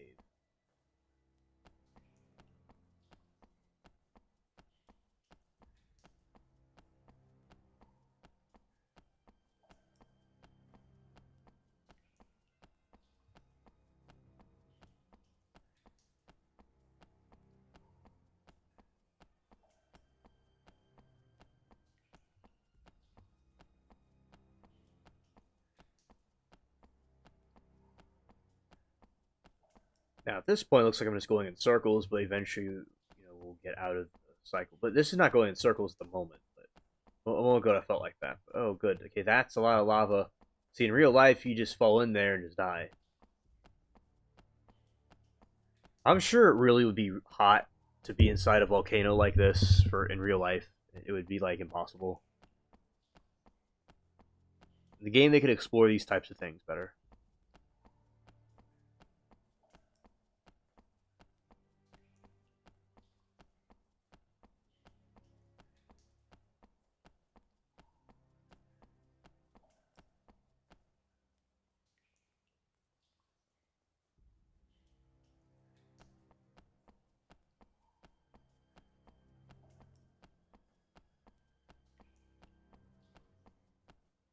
Okay, there we go.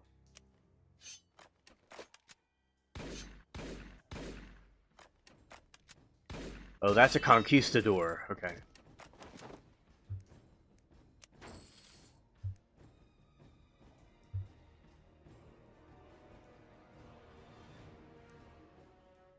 All right.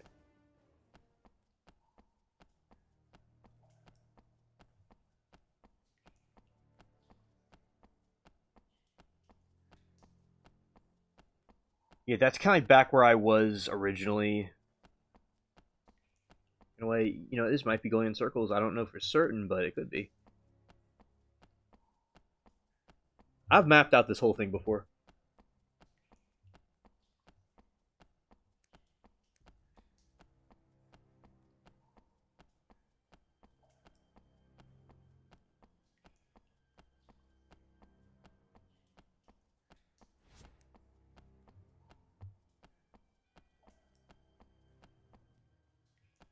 About how UFOs are designed.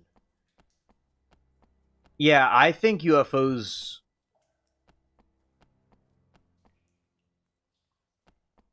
Yeah, I definitely think that. My opinion, there's truth to it. Yeah, I've seen clips of that before. And for everybody else watching, I will get into that rabbit hole right here. Let's go this way.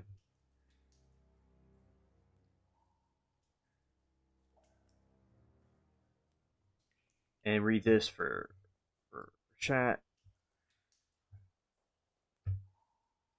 This way, because remember, I looked at this, and we're going to continue to do it.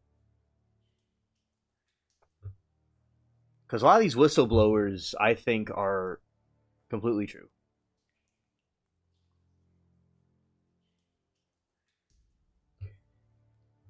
And I think we've even talked about this on the show before. Also, we talked about it before, but we'll get into it again. And for everybody that doesn't know what the story is that he was in 1989. He was hired to reverse engineer alien spacecraft at the secret facility called S-4 near Area 51.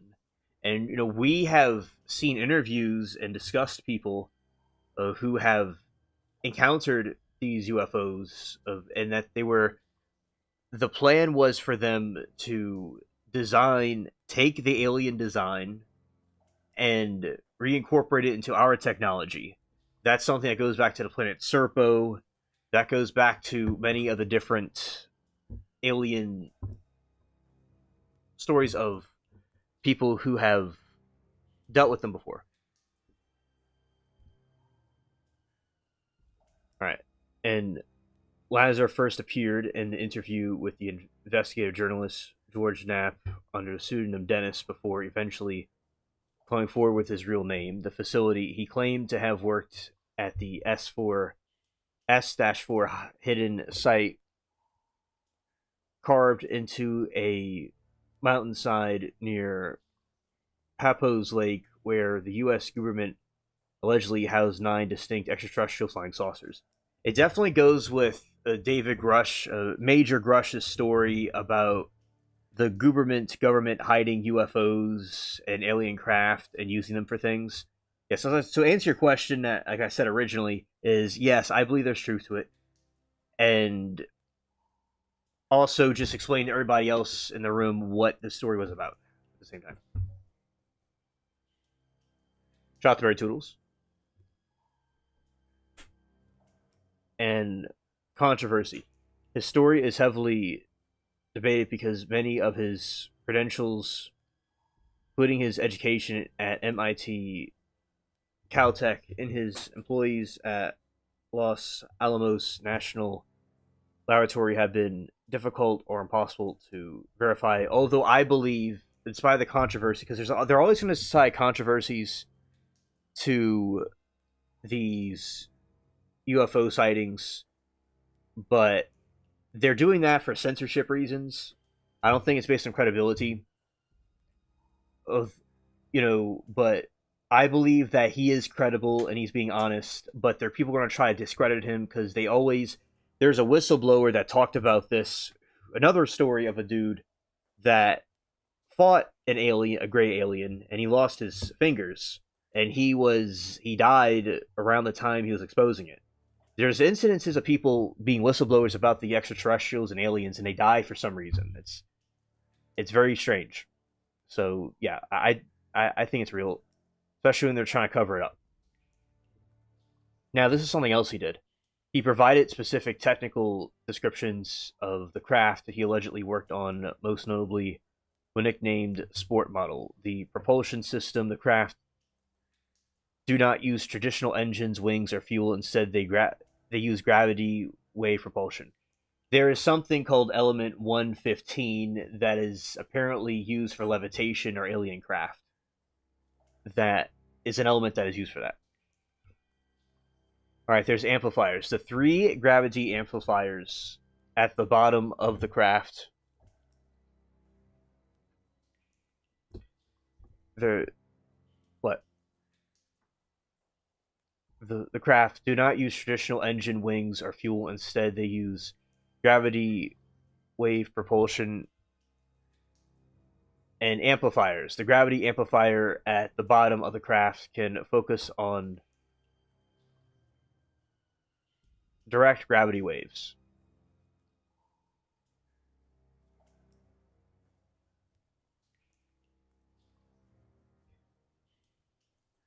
For long distance travel, the craft tilts its belly toward its designation and uses all three amplifiers to pull space time, it effectively shortening the distance. Accurately depicting how the UFOs, UAPs operate.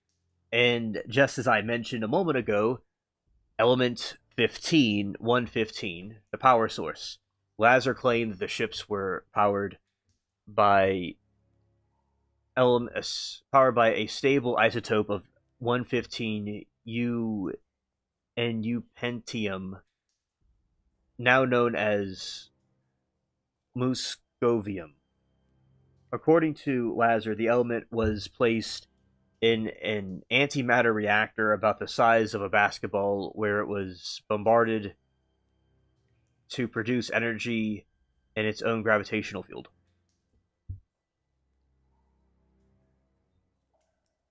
There's a theory that, for us to do space travel more efficiently, like there's a star system when Passion was here, there's Orion's belt we were talking about, and we're trying to figure out how long it would take to get there. It would take about 30,000 years with our spacecraft we have now to get there. But if we had something NASA's developing in the future, it will be about a couple of months or years. With this other type of system where you can, there's a way to bend space and time where you just glide there. As to give you like an explanation, like it glides there. It would take about 2 weeks from here to Orion's belt. That technology is a couple of 100 years ahead, allegedly, but I'm sure they already have it now, especially all the alien tech that they got. But that's the explanation that it gave us. And then one night, her and I were talking about the concept of going on Mars. And if we did a live stream on Mars, it would take 20 minutes. There would be a 20-minute delay. So if I was talking, it would take you 20 minutes to hear what I'm saying, to see what I'm saying. And your message would come 20 minutes later. So there has to be something in the middle to bridge the gap, to make it more live. So, and there's these rays from the sun that hit the Earth constantly, that would hit the Martian landscape because there's no atmosphere, that would have to kind of brace in this type of dome thing or underground to be safe from the magnetic rays. Yeah, so I've been down the rabbit hole of space travel, by the way.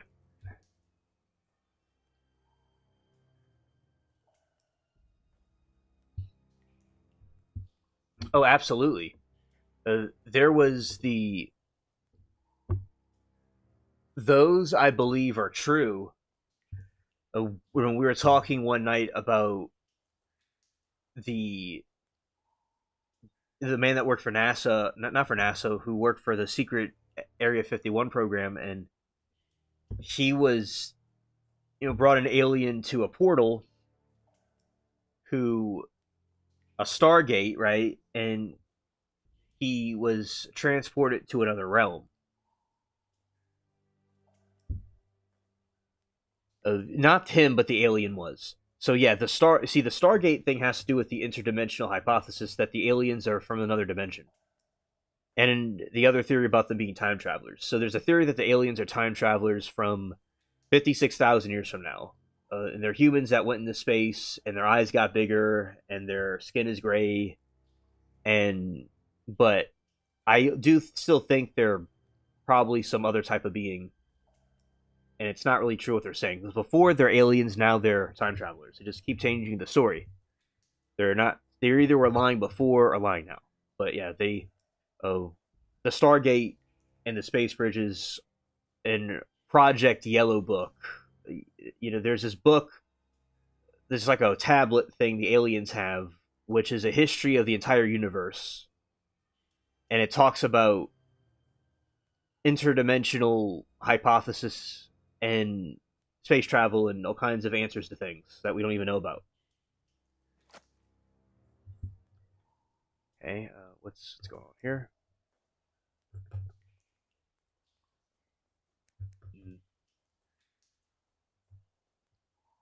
Nope, it was just a ghost. All right. The craft appeared to be made of a seamless metallic substance similar to liquid titanium. Interior was described as sparse with small seats designed for beings much smaller than humans.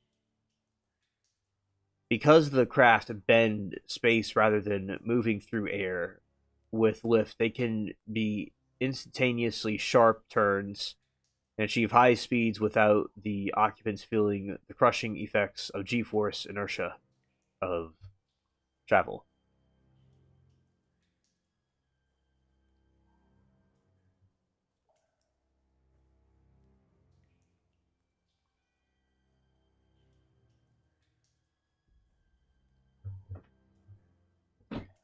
All right, let's see.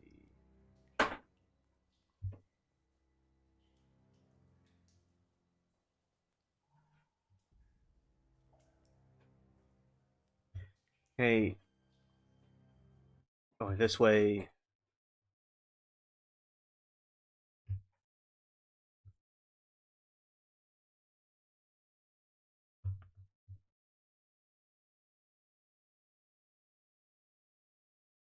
All right. Now I want to tell you about this. Okay. Let's talk about the stargates and the bridges.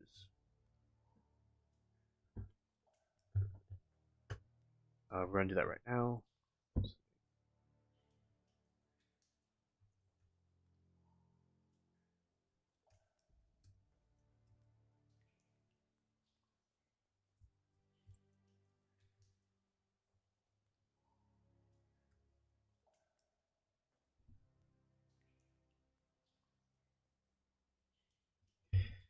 All right, so the concept of the Stargate and is rooted in physics of Einstein-Rosen bridge, a shortcut through a fabric of space-time that connects two distant points. In pop culture, particularly the Stargate franchise, these are depicted as large ring-shaped devices made of a, a fictional material called Nakuada. By dialing a specific set of coordinates, and the gate generates a stable wormhole that allows near instantaneous travel across interstellar or even extragalactic distances. Unlike traditional spaceships, stargates move the traveler by dematerializing them into energy, reconstructing them at a designated gate. Will often use interchangeably with the with stargates. The space bridge sometimes refers to the more complex multi-gate network designed for long-distance transit. A prime example is the McKay-Carter Intergalactic Gate Bridge, which consists of a chain of stargates positioned in the void between two galaxies. The sequence without emerging into the reach. The final destination. This infrastructure effectively bridges the vast empty space where standard planetary gate network do not reach. The Stargate concept also appears in ancient astronaut theories, where proponents suggest that the ancient megalithic sites, such as those in Egypt or Peru, actually were technology portals used by the extraterrestrial visitors. These theories often claim that the gods from the stars did not travel continental spacecraft, but instead utilized interdimensional gates to move between worlds. Now, because there, when we talk about, as Christians, we believe about there were false gods that existed, and the they came to deceive the nations. We believe that they are, in my opinion, people got different opinions about it, but as Christian theologically speaking, they were fallen angels and fallen watchers that came down here to bring people away from the true God. God in His oneness and His unity is this thing is 100% of what that was, right? So theories are that the aliens themselves are the same God beings, and they're now appearing as aliens and then now trying and time travelers too. So that is what these things are, and according to a hypothesis, and they were the Bible talks about the fallen sons of God, the fallen watchers that went with Earth women. Maybe that's what it is. It's genetically modifying humans in laboratories and these spaceships and other ways to create these hybrids. And maybe the hybrids themselves were those things, those gods too. Because you have these half human, half beast things. They made these hybrids, especially on the critters of the sea, like the kraken or these weird mythological sea creatures. So there's these theories that those things, those gods, are the same beings, right? And I would say that it's important for people to, uh, understand this concept that there's one God, right, and He's the truth, and then you have these other gods that weren't true, and those other gods were those fallen watchers, to just say the least. And Baal was the devil that we call a devil, was also in the Canaanites and the Israelites, this big bull uh, god thing from Egypt. So it's all interconnected to the ancient past. So to the portals were used by these interdimensional beings. We think some sort of fallen angel entity or something else that came from our realm through these portals. There's Jacob's ladder, where the godly angels communicated with Jacob. Same type of concept of the space bridge. Where they thought that it was mythology or something made up, but it's actually something of an ancient technology. It's all interconnected. This is where the science is proving religion without it realizing it.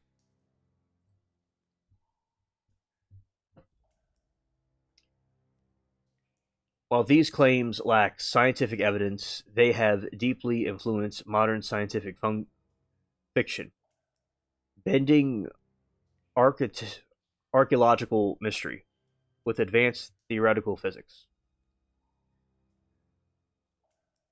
From a scientific standpoint, creating a functional Stargate or a space bridge remains purely theoretical. Generally, relatively allows for the existence of wormholes, but they are mathematically unstable and would likely collapse instantly. But of course, there's something that these mainstream scientists are either not talking about or not taking into consideration.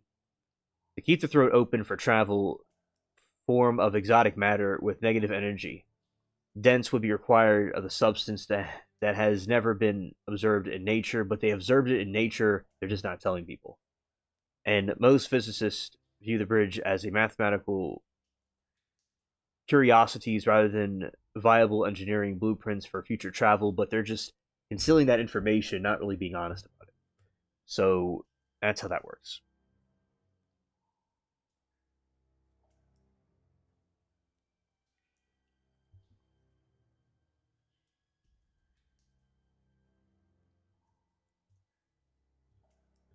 Okay, and going here.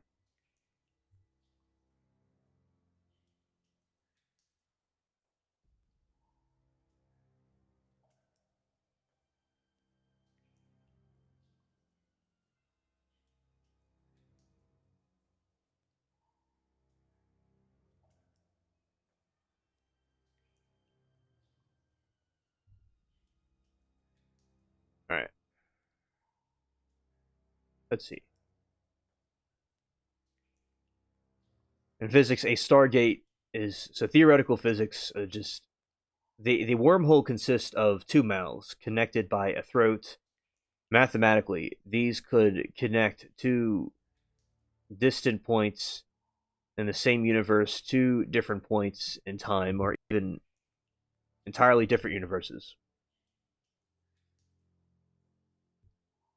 Stability problem. Standard general relativity predicts that the wormholes are inherently unstable and would collapse instantly before even light could pass through, but so they have to have something in there to keep it afloat.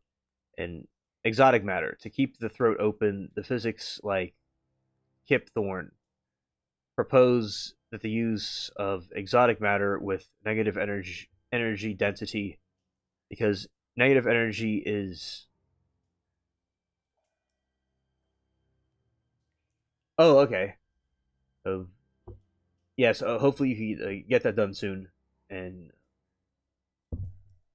that is a thank you for the update. Stability for the light could pass through.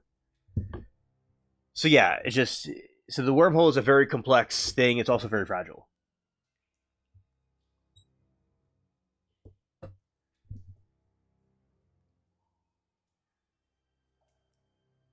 Solution: exotic matter. To keep the throat open, the physicists like Kepthorne propose the use of exotic matter with negative energy and density, because negative energy is gravitationally repulsive. It could act as a strut to prevent the wormhole from pinching shut.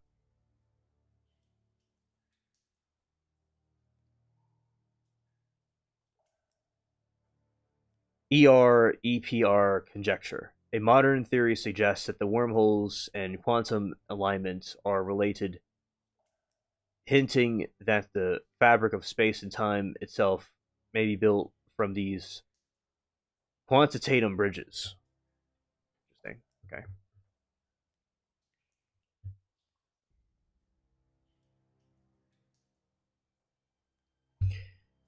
Okay. Pop culture and space bridges and portals.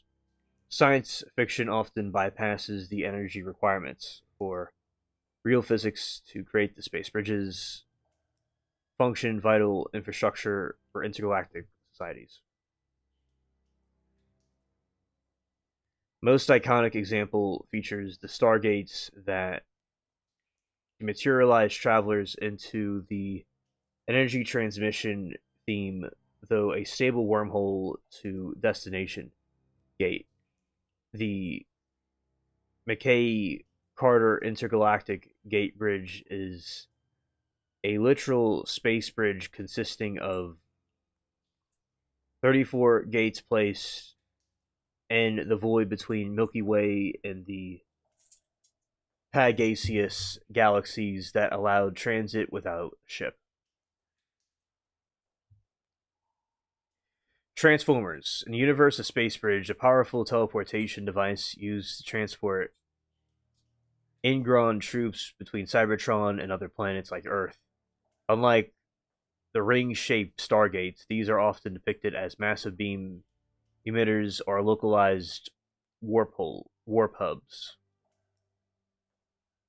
And Halo, the Forerunners utilize the slip space portals, most notably the massive portal at the Arc, which creates a sustained space bridge allowing fleets to travel hundreds of thousands of light years in moments.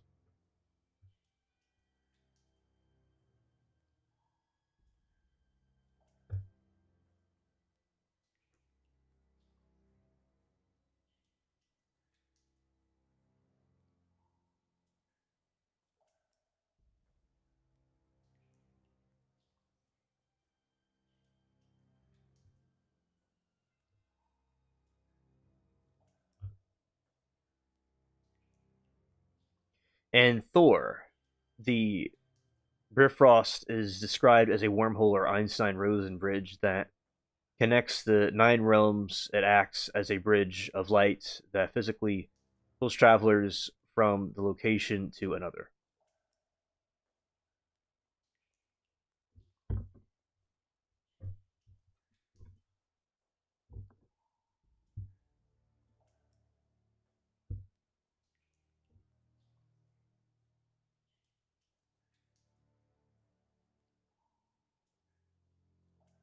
Okay, let's see.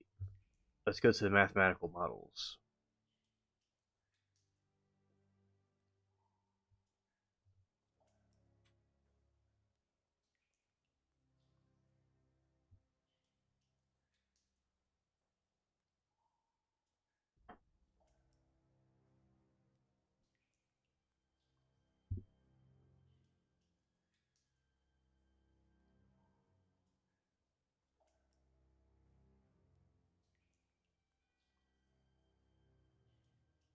Theoretical physics, the primary mathematical model for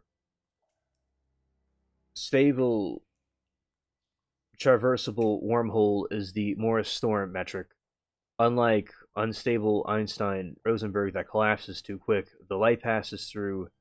This model uses specific geometric functions to define blueprints for the transversable tunnel.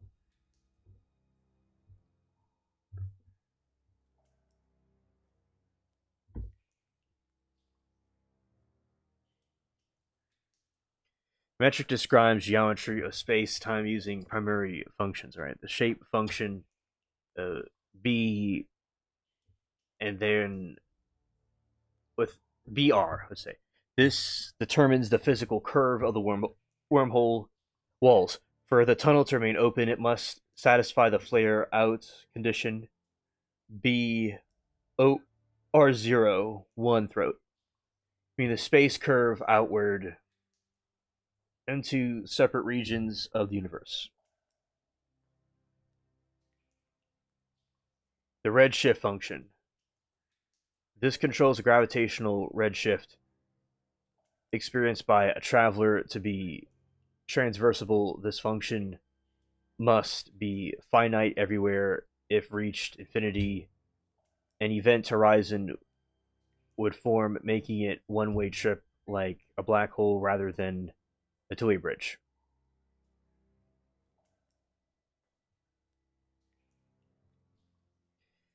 Energy density, exotic matter. The most critical mathematical requirement for the stability of the violations of null energy conditions, NEC. Negative energy density. Einstein's field equations show that maintain the flare out shape, that the throat must be filled with exotic matter that has negative energy density. Quantitative fluctuations. While negative energy sounds like science fiction, the Casimir effect, where plates placed in extreme close together in a vacuum restrict quantitative functions, is proven physical phenomenon that produces localized negative energies.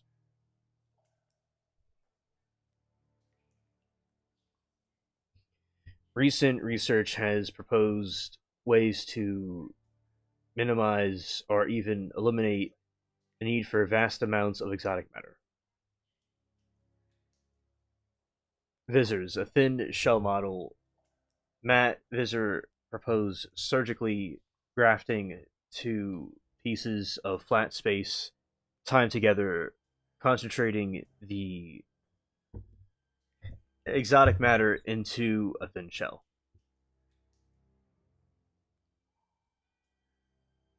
At the throat to reduce the total amount required.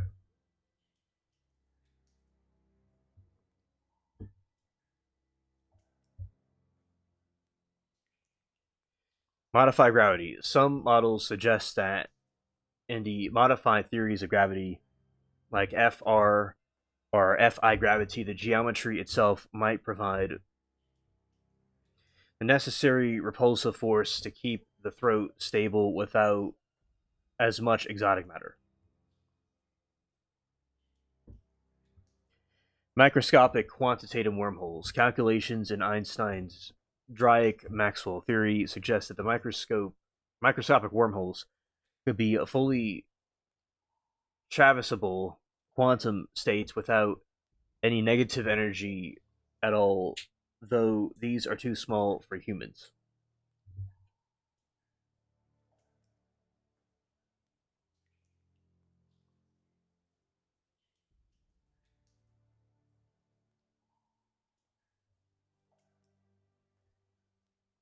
Very complex, but that's just some science about these wormholes.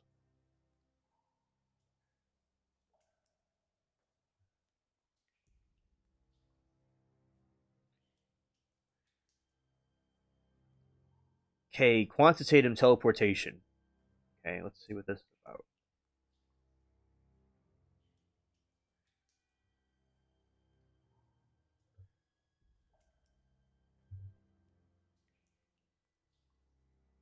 Okay, it's not what I was trying to do. Oh, well, yeah, I understand there's something that generated Google because I put the wrong thing in. I know. Okay, that should copy it.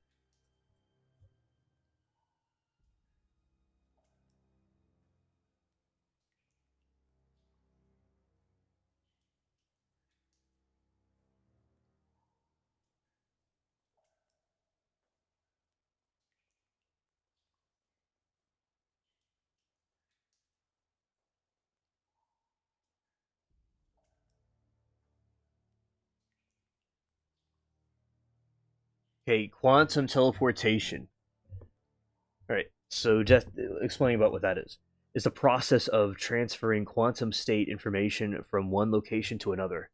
Using quantum enlightenment classical communication, it does not physically move matter, but instead recreates the exact state of a particle at a distant site while destroying the original.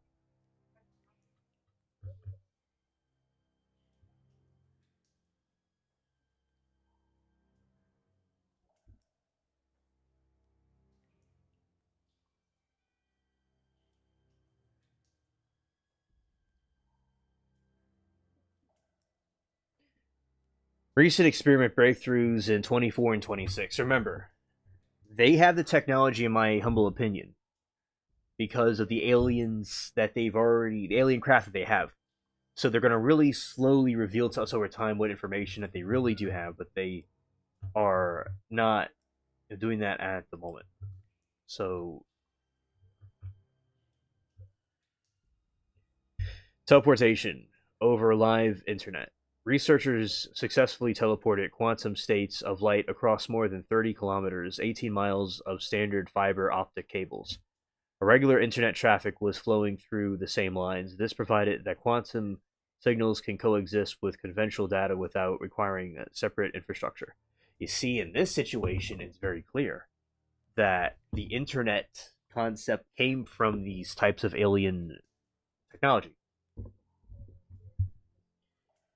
Satellite and long distance links. In 2025, Jinan 1 microsatellite established a record breakthrough of 12,900 kilometers square kilometer quantum connection between China and South Africa.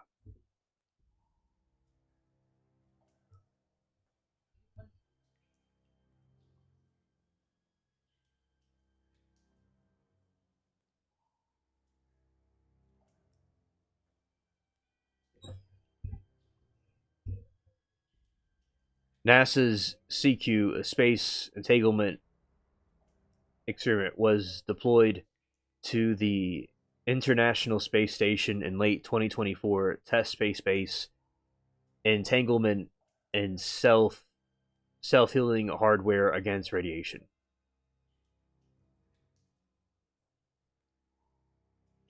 Multi-node teleportation 2026. As of March 2026, scientists have achieved the first successful quantum teleportation between two different quantum dots located in separate physical locations a major milestone for building a scalable quantum internet.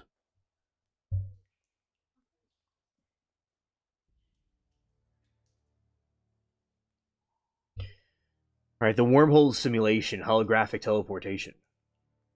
Okay. High profile experiments by Caltech, Harvard used Google Sycamore quantum processor to simulate what is called a holographic wormhole.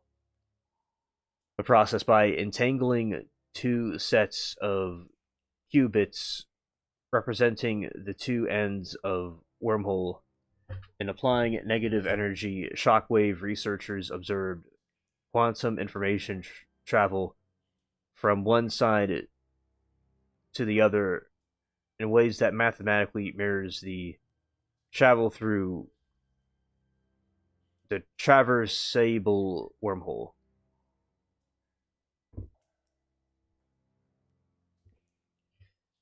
Controversy. While the results were published in Nature, some physicists argued that the model was too simple to be considered a literal wormhole, describing it instead as a sophisticated form of quantum teleportation that mimics gravitational dynamics, a toy universe.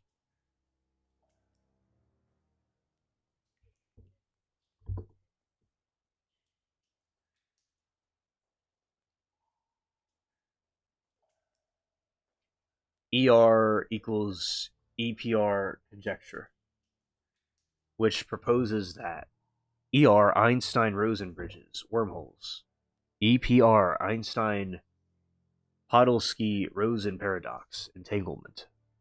The theory suggests these two phenomena are actually the same thing. Entanglement is the thread that creates the geometry of space and time. Teleporting a qubit across an entangled pair is the holographic view equivalent to that qubit passing through a microscopic wormhole.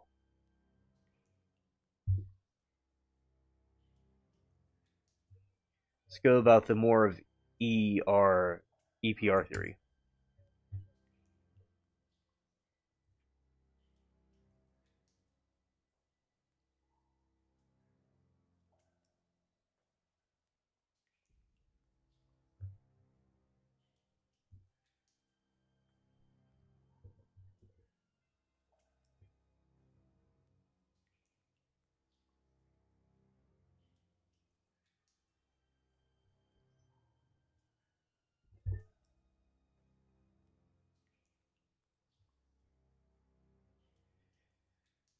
ER equals EPR conjecture. So getting more into that theory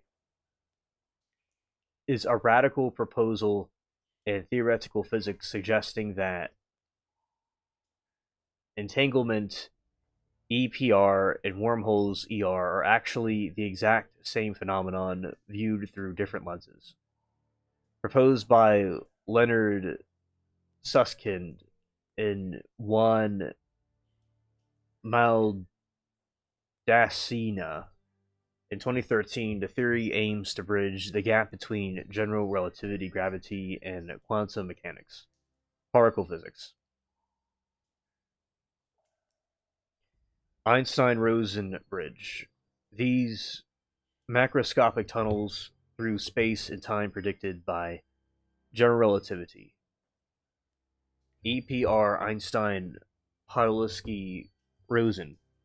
This refers to quantum entanglement, where two particles become linked so that state of one instantaneously affects the other, regardless of distance.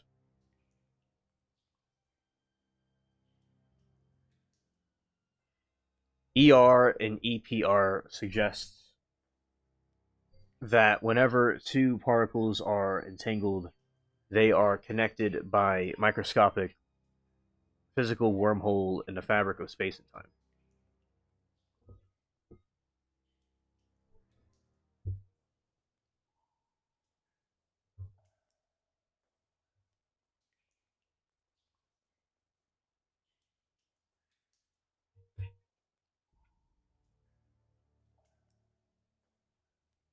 Gravity from entanglement. It implies that the very glue holding space and time together is quantum entanglement.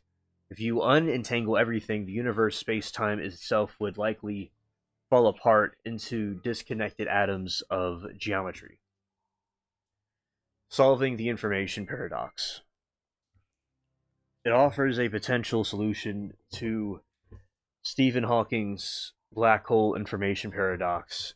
If a black hole is entangled with its emitted radiation, Hawking radiation, EPR suggests a secret wormhole connection exists between the interior of the black hole radiation outside, allowing information to escape. Spooky action at the distance. Einstein famously hated entanglement, calling it spooky actions at a distance. EPR removes the spookiness by providing a physical, albeit hidden, pathway in the wormhole for that connection to exist.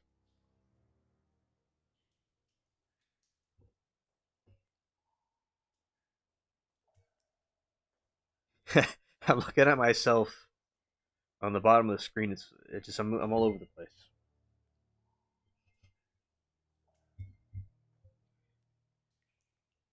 Holographic connection. The theory relies heavily on holographic duality. It suggests that a 3D volume of space time containing a wormhole can mathematically be described as 2D quantum systems containing entanglement particles on its boundary. In this view, the bulk of our universe is a holographic projection of entangled quantum bits.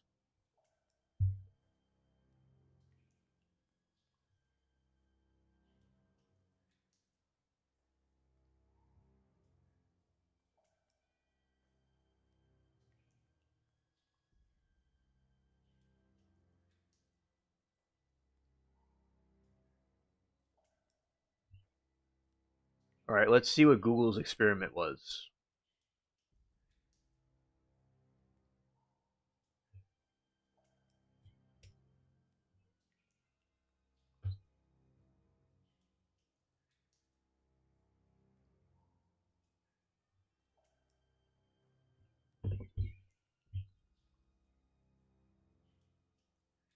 In late 2022, a team led by physicists Caltech and Harvard used Google's Sycamore quantum processor to perform what is called a wormhole on a chip experiment. While they didn't create a physical tear in space time in the lab, they successfully simulated mathematical dynamics of a transversable wormhole using qubits.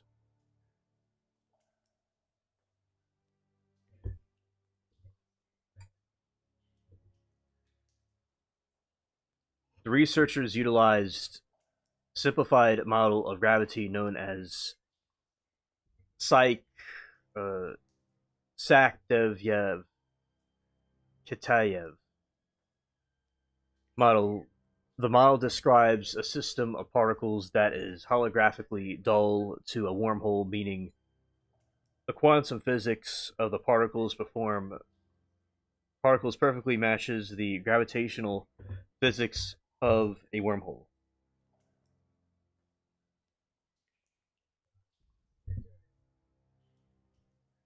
Entanglement. They entangled two systems of qubits representing two mouths of a wormhole. The message. They inserted a unit of quantum information, a qubit, into one side. The shock wave. They applied a negative energy pulse mathematically stimulated in general relativity. This is what would keep a wormhole open. The emergence. The information traveled through entangled systems and emerged on the other side.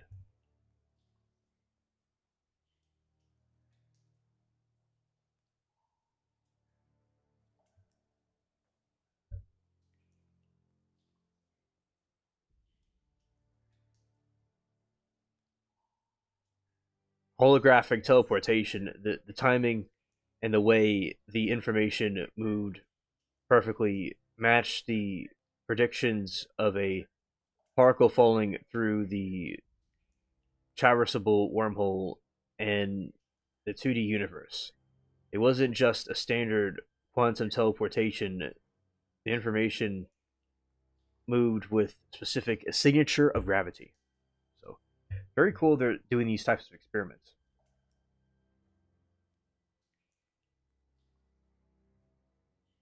Experiment sparked a massive debate in the physics community. The proponents argued that because the holographic duality of quantum simulation is a wormhole in a different mathematical representation. If the math is identical, the reality is the same.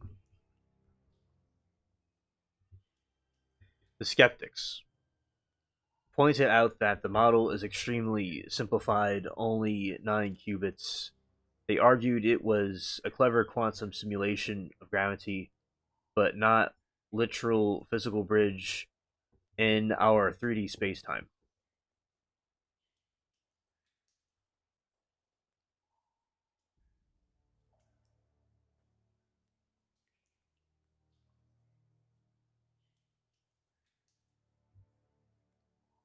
This was the first scientists used a quantum computer to test a theory, quantum gravity, in a lab setting. It provided that we can use quantum hardware to probe the physics of black holes and wormholes that are otherwise impossible to reach.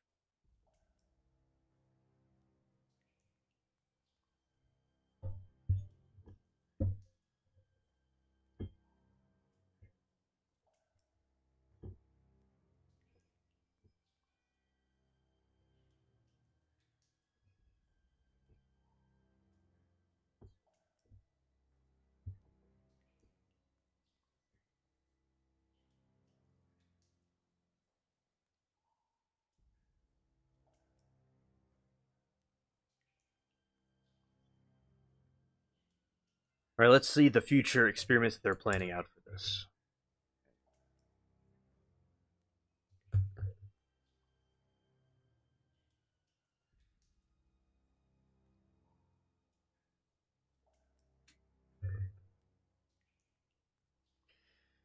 Future experiments in quantum gravity and teleportation are shifting from proof of concept simulation toward building scalable quantum networks and testing how these systems behave in the real world environment of space. Following the 2022 wormhole in a chip experiment, researchers are working to address the criticism that the intentional model was too simple. Higher qubit counts using Google's new Willow quantum chip, which features the better error correction and twice the qubits of the of its predecessor, Sycamore. Scientists aim to run more complex versions of the psych model. Dimensional expansion. Future goals include simulating higher dimensional gravity, duels between beyond 2D models used previously would be more closely resemble the 4D space time of our own universe.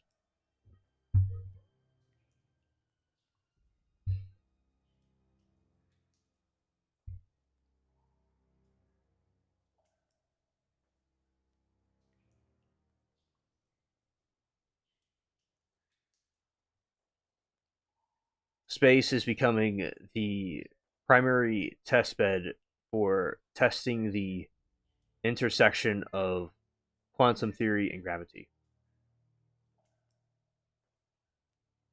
CQISS, NASA's CQ experiment, deployed the International Space Station and currently testing how entangled photons survive radiation. This is a precursor to the quantum version of cloud computing. Boeing's QNet satellite, scheduled for launch in 2026. Boeing is plotting a quantum network satellite demo to test entanglement swapping over orbital distances. Purdue one. The 2027 planned.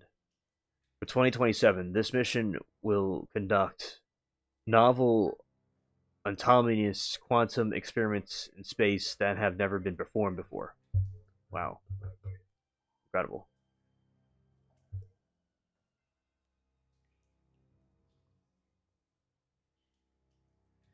Yeah, I think that Google,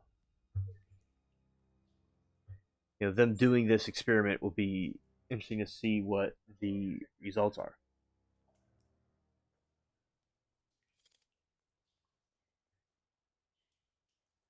Building the quantitative internet.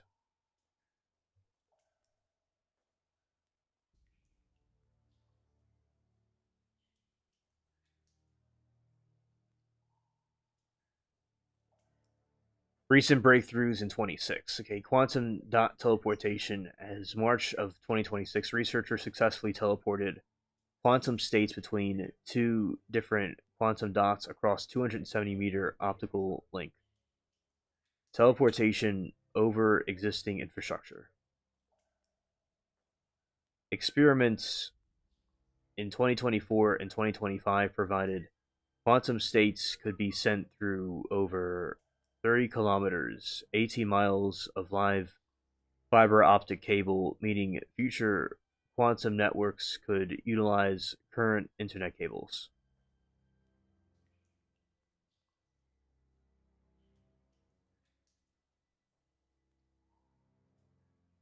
Noise assisted teleportation.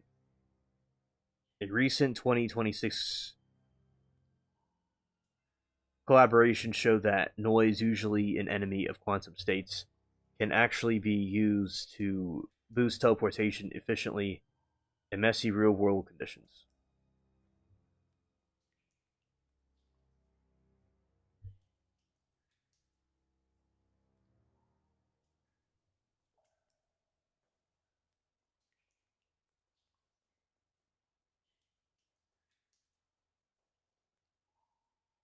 Hello, Todd. Good evening to you, buddy. Welcome to the stream. You got any news updates? Anything going on with the wars? Anything you have to update us with? We will like to hear it. Thank you for the shout out. And also, Todd says hey to Miranda. Well, thank you. It's nice to tell her hello. She's cool people. All right. Atomic clocks in space expected to launch the ISS 2025 or 2026. ACES will use ultra precise atomic clocks. Assess Einstein's general relativity with unprecedented accuracy. All right, the entangled clock networks. Scientists are proposing the networks of entangled clocks specifically. That is chilling, Todd. That is chilling. There is no news tonight. Wow. And it's almost too quiet. Like something is about to happen. Is there anything going on with sports? Any of the sports you watch? Because I think it's uh, must be some different games going on. I would think. I know there's some hockey going on tonight. I don't know if you watch hockey, but that was going on tonight. But yeah, so it's quiet right now. Interesting. Okay, thank you for the update. There is the Willow chip unveiled in Google Quantitative AI in 2024 and central research through 2026 is a superconducting quantum processor that marks the shift from experimental noise to fault tolerant engineering.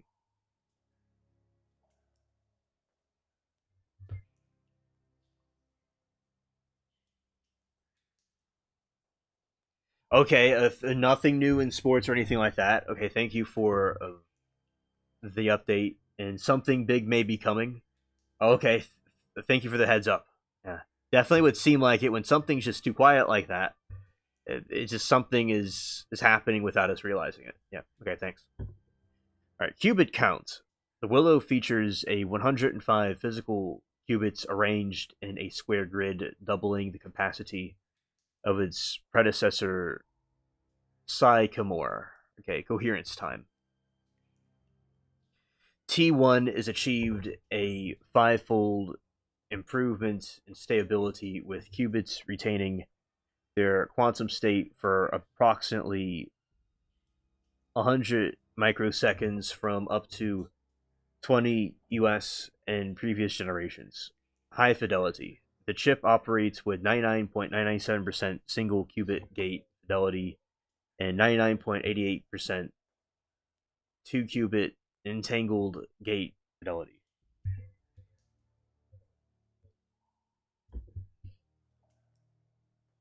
Speed. It can perform roughly 900,000 error correction cycles per second, allowing it to outrun the natural decay of quantum information.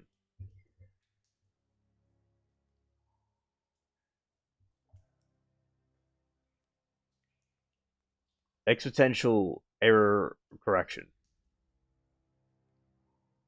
Willow is the first system to demonstrate the threshold scaling. This means that,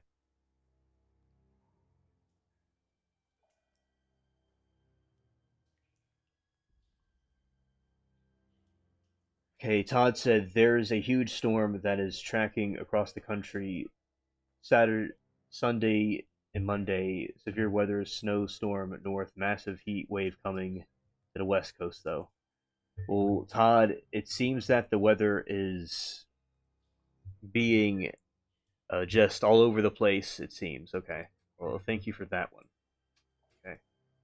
Let's talk about this right here. Going this way.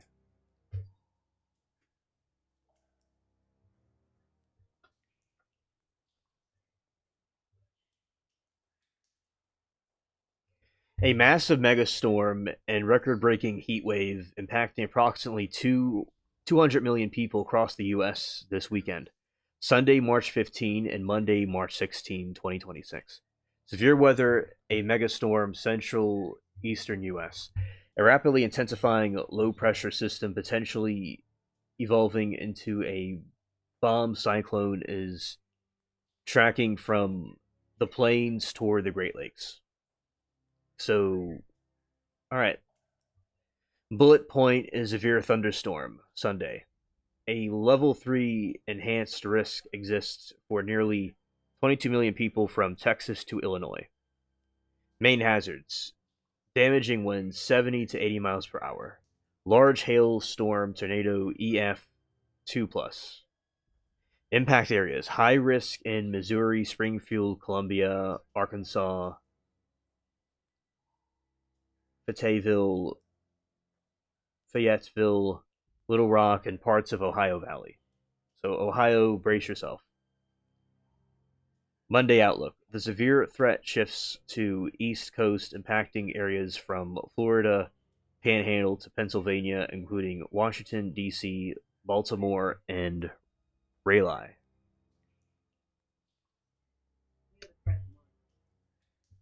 What's that? Okay, thank you.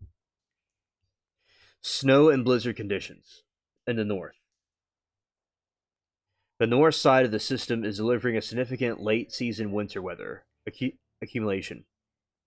Experts expect 10 to 20 inches of snow from northeast South Dakota to upper Pennsylvania. No, the upper. Okay, forget what I said. 10 to 20 inches of snow from northeast South Dakota to the upper peninsula of Michigan, with some localized totals potentially reaching 3 feet. Wow. I've gotten 10 to 20 inches of snow before. That's quite a bit, especially this late in the season. Yeah, I know up north some of y'all have been getting snow all the time, and people tell me they want it to go away. But it looks like it has another wave of snow coming. Blizzard conditions. Northwest wind gusts of 45 to 55 miles per hour will create whiteout visibility and dangerous travel across the northern plains and Great Lakes.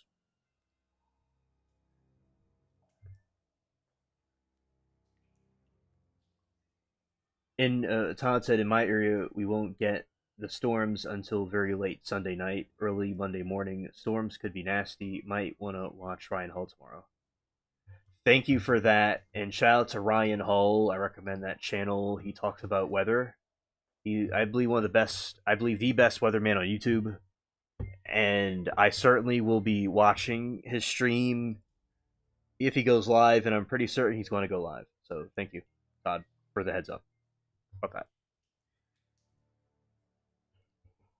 Arctic chill. A sharp cold front behind the storm will cause weather whiplash with wind chills dropping near or below zero in parts of the Midwest and Arkansas by Monday morning. Massive heat wave in the West Coast. So in the West Coast, there's going to be a massive heat wave, while the East faces blizzards and record-breaking heat dome is settling over the West. Record highs. Temperatures are forecasted.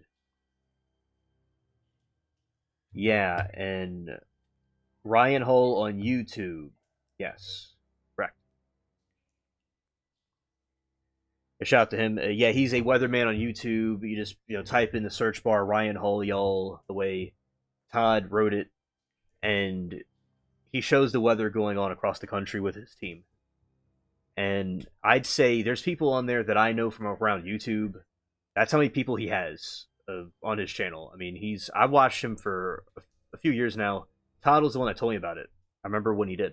It was on one of these streams I was doing. So yeah, I highly recommend Ryan Hall, y'all. Yeah. And Phoenix, Arizona, forecast to hit 103 Fahrenheit on Wednesday, up to 107 Fahrenheit by Friday, shattering previous March records. California, triple digits are possible in Los Angeles, with record heat also targeting Sacramento and San Jose.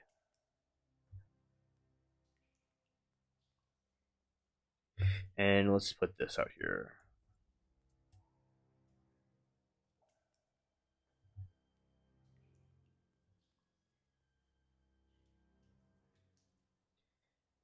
All right. So, blizzard and safety guidelines. For those in the path of the heavy snow, 60 miles per hour winds across the northern plains, the Great Lakes, safety revolves around staying stationary, maintaining heat.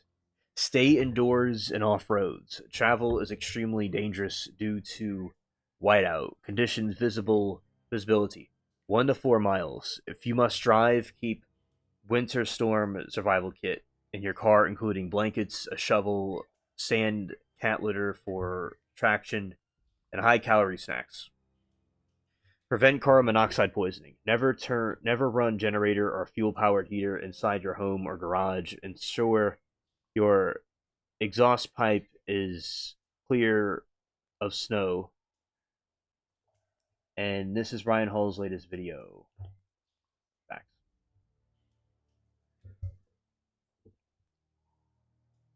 Thank you, Todd, for the link. All right, prevent carbon monoxide poisoning. So we said that. Okay, conserve heat. If power is lost, close off unused rooms, stuff towels, endure cracks to trap warmth. Wear multiple layers of loose fitting, lightweight clothes rather than one heavy layer.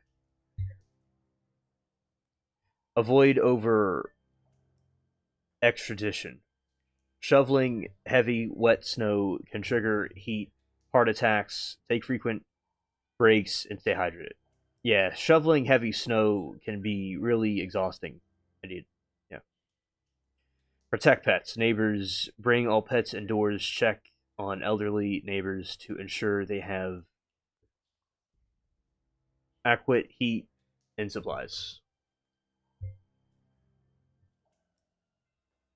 Right. All right. Heat wave resources. Cooling centers west, southwest. With temperature forecasts to reach highs of 107 Fahrenheit in Phoenix, finding air conditioned resident hubs is critical for those without home cooling. All right, call. So for those in the West Coast, you can call 211 this universal number to find the nearest cooling center or hydration station.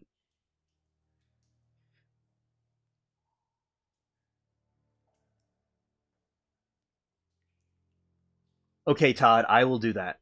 A good idea. As many people as possible need to see Ryan Hall. Definitely. Okay, I will do that.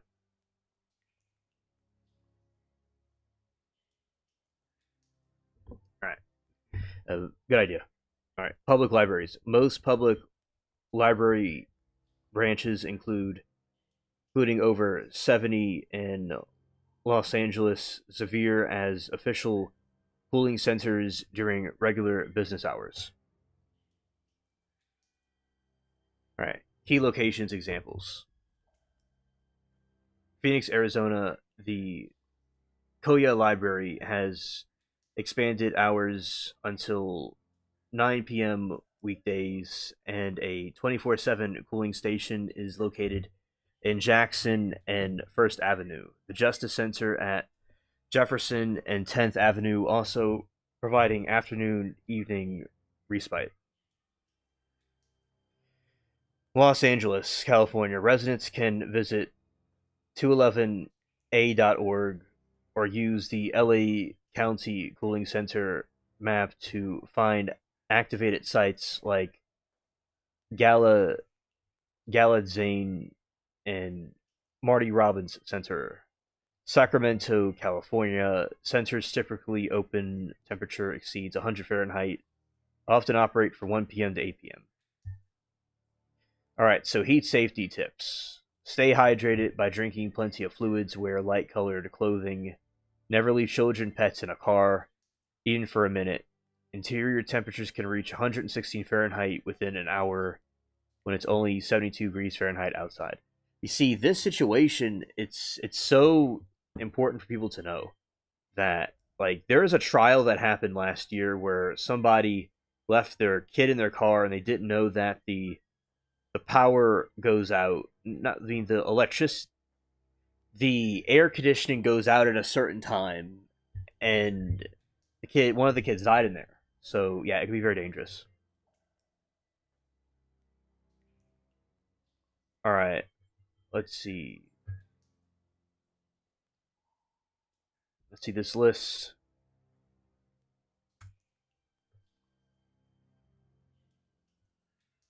A list of supplies.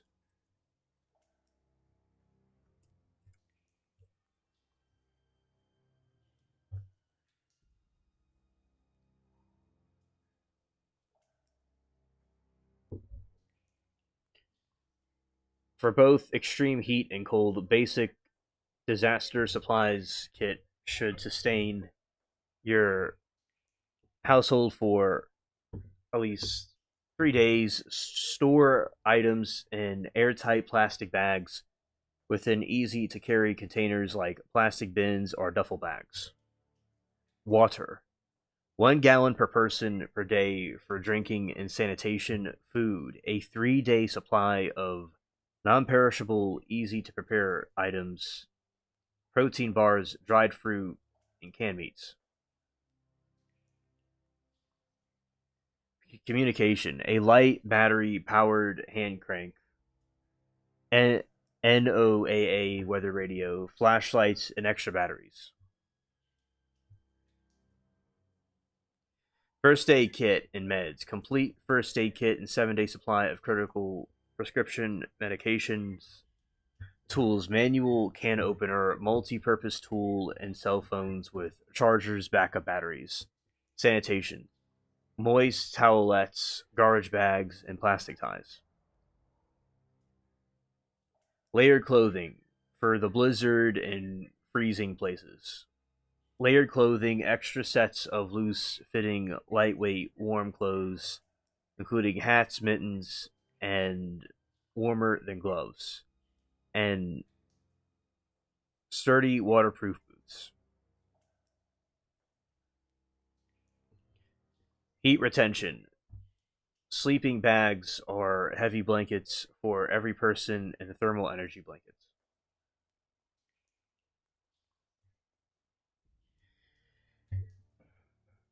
Vehicle kit: shovel, windshield scraper, jumper cables, and sand cat litter for tire traction.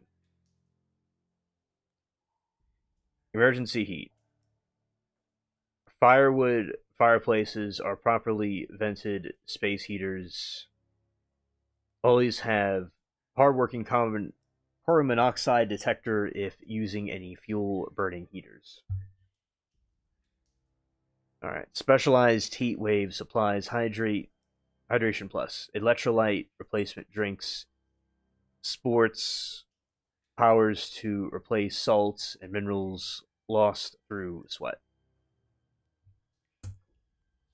I have that in here.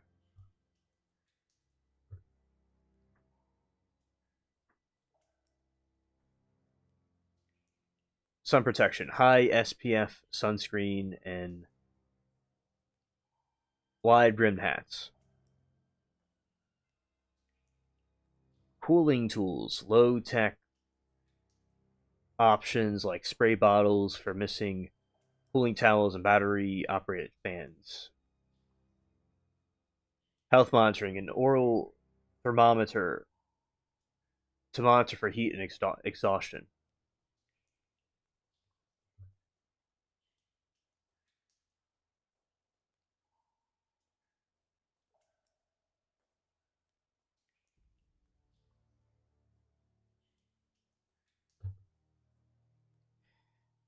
I don't have.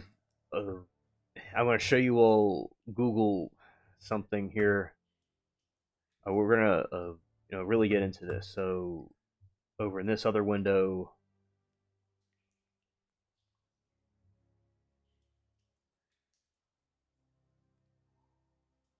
see chat. I got a map right here. I got you. Well, it's gonna work. I it's gonna work. Put me right there. Make this. Oh, okay. There we go.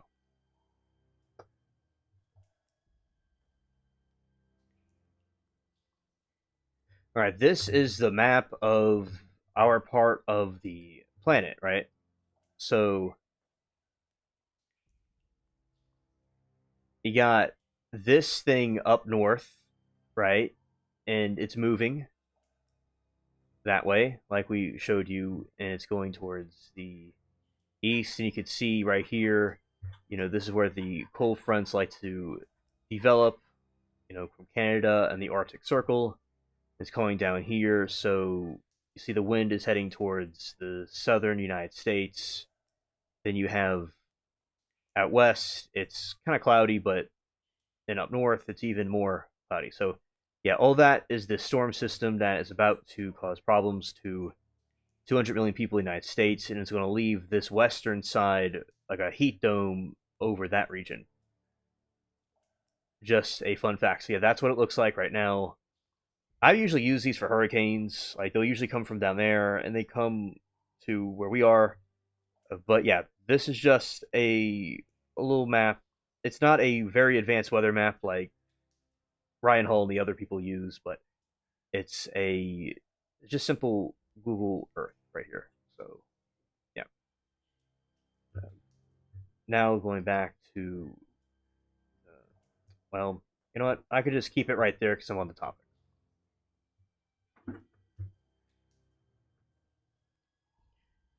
Right.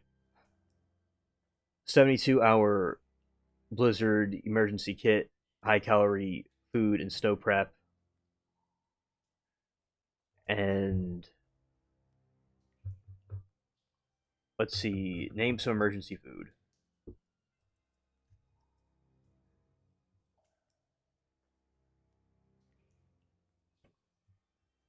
Okay, Todd has me the latest weather map. Okay, thank you. Okay, and we're going to put that up on the screen.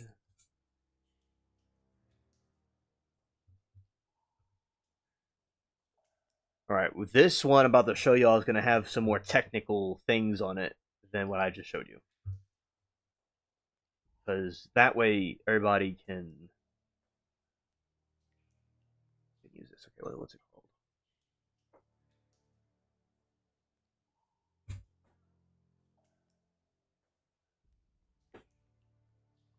All right, about to put it on the screen. Where is it?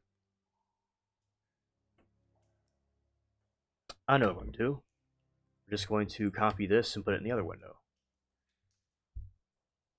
All right.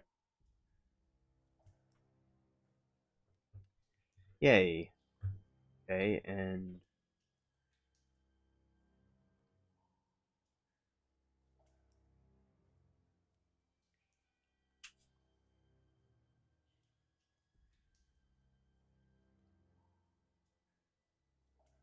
facts. Okay, so we're going to move it out this way.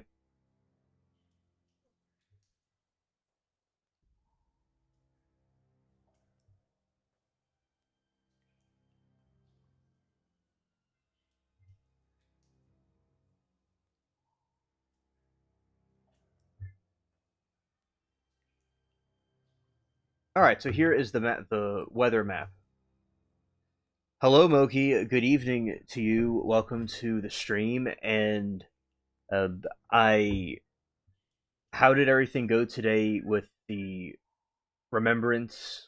And we were thinking, we're thinking about you, and we saw Aaron and Miranda earlier. We had we were thinking and wondering about you, and I'm glad to see you here in good spirits. All right. And okay, so this is the weather map we have here. Oh, I'm going to scroll so people can see what I'm talking about. Okay, so up north there is this system that's a mix of mixed participation. Up there in the very northern states, there's going to be probably quite a bit of snow and let's say I talked about before. So this is just like a weather map to visualize the different lows and highs. Okay, and Oki says we had Mike's memorial today. It was nice. I'm super tired, so won't be on long. Plus, I have going to come over again tomorrow. Well, it looks like you had an active day and you're having an active time with family. Well, I'm glad that y'all had the memorial today. I'm glad it was nice, and you definitely a lot of activity. So I'm sure you are very tired. Okay, thank you for updating me. Okay, Moki says tomorrow will be one of those days when you just have to get first two beers down. Yeah, it was just one of those days, and it's gonna be beer, and then it's gonna be completely good to go. Yeah, like a Mario power up. Well, yeah. Ty gives a shout out to Moki. Awesome. Okay, and we have a low across the country from the reaching from Montana down to North Carolina and South Carolina. There are two highs over in the Northeast and a bunch of lows over the uh, west western part and central part of the United States. Right. It will be the storm will affect 200 million people. Even where I am, it's going to be rain and bad weather, and up north, it's going to be a snow blast. So everybody get prepped, and it's going to zoom in into this map right here. Okay, see this region, and let's put alien spaceship back here.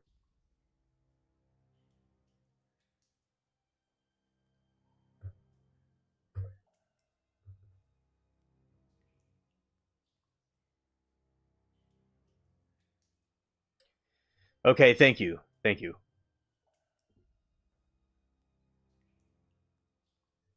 Okay, I'm gonna figure that out.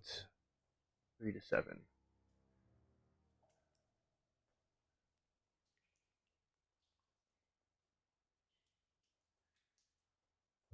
Okay, this is March 15th map.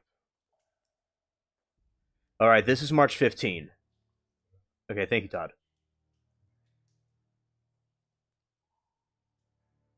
Well, I'm glad to hear your mom is home at her place. That is awesome. Okay, chat. So this is going to be tomorrow, and we're just going to put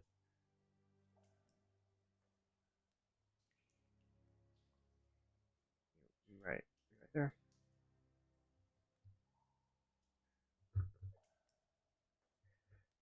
Okay, and you see the big severe thunderstorms are possible and very likely for the center part of the country, including where I am. It is going to, while the low passes through, you have that. Yeah, Sunday looks horrible and nasty. Yeah, definitely. And on top of that, there's a rain thunderstorm layer. So there's a rain and thunderstorm layer all over the southeast. And on top of that, there's going to be severe thunderstorms are possible. And then you have going further up north, it looks like there's a land bridge of all kinds of weather happening at one time.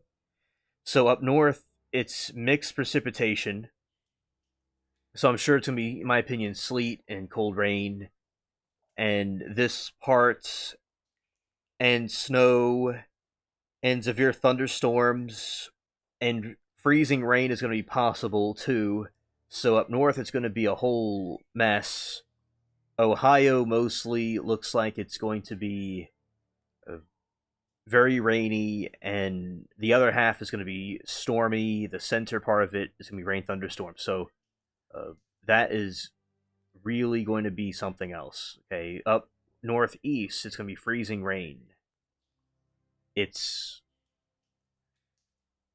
freezing rain and lots of thunderstorms. And we have over in the western parts, Colorado, Wyoming, South Dakota, Minnesota, it's going to be really snowy up there in parts of those regions.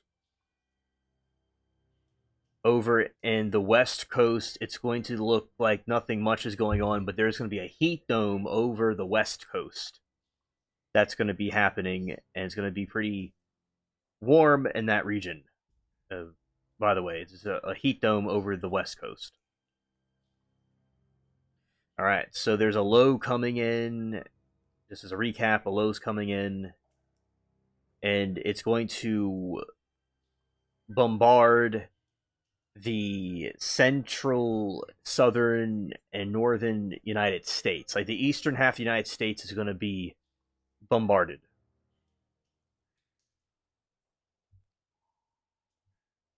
And Todd said that Ryan Hall said he is going to be live tomorrow afternoon in the video. Okay, that's good. Highly recommend Ryan Hall, y'all. He does lives about weather. He's very good at it and tells everybody what's going on. And watched him for a couple of years now, so very cool channel. And yeah, he will be going live tomorrow. I'll certainly look at that. Yeah. Okay, and there are highs up in the northern part of the United States as well, and then the lows are coming down here. You see Texas, it's going to completely engulf Texas, and then it's going to go that way. There's another low, like a snake, around Ohio and Kentucky and the Virginias. So it looks kind of like a snake, the whole thing. So yeah, we've got some nasty, nasty weather tomorrow, everybody, and make sure you are prepped. And West Coast, stay cool, stay hydrated. It's going to be very hot in the West Coast. Okay, so chat, that is your alien weather update. All right, let's see what March 16 is. All right, on the 16th of March, the severe thunderstorms are going to be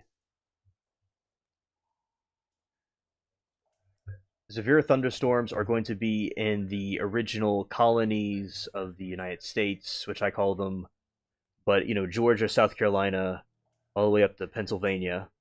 The complete East Coast is going to be bombarded by this severe thunderstorm, and there's going to be rain and thunderstorms in Mississippi through Florida. All of Florida is going to get it pretty bad tomorrow too. Not tomorrow, but the next day. So this is on the. So I just talked about March 15.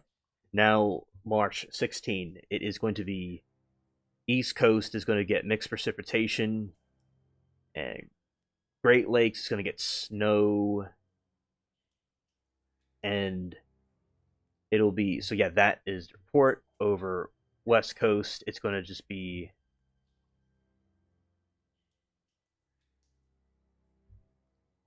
all right. Moki says we are having a weird heat wave where we are going to be in the 100s. Not normal for this time of year. It is not normal for your time of year, Moki. Not at all, and it's a record breaker. Those are highs all across the east, the west coast, all the west coast, all these highs. I will, Todd. Thank you for the idea. I'll do that.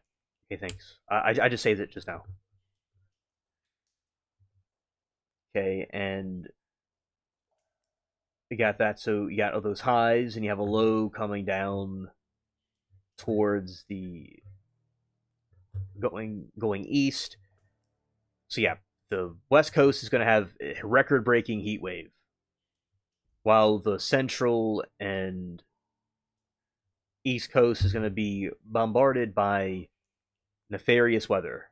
All right, so we have some very bizarre weather happening across the United States. Look at this. This high goes all the way up in Canada. Canada is a pretty big place. This is, you know. Anyway, those are some more of the highs going all the way up here. They're reaching all the way up there. I say Canada is really big. Wow. Anyway, so those are some highs and lows more towards the east coast. All right. So that is the alien weather. Okay, we're gonna zoom out, just kind of show you the map of tomorrow's weather.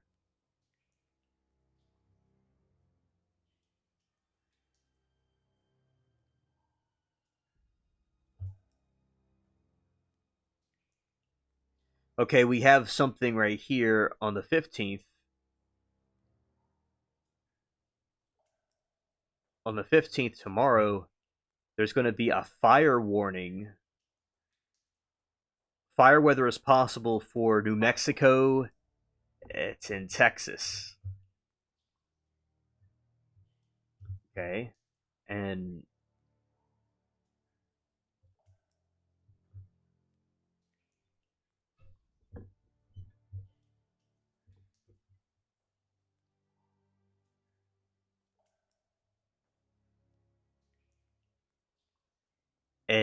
this map shows mixed precipitation across the central United States, severe thunderstorms possible all over the eastern part of the United States, and rain thunderstorms over Florida, Pennsylvania, and around the Great Lakes and Minnesota, South Dakota. You're gonna have some snow. Yeah, it's that's what we have going on, and we have these lows that, as I said, look like snakes, and some crazy weather all over the place right there. Okay.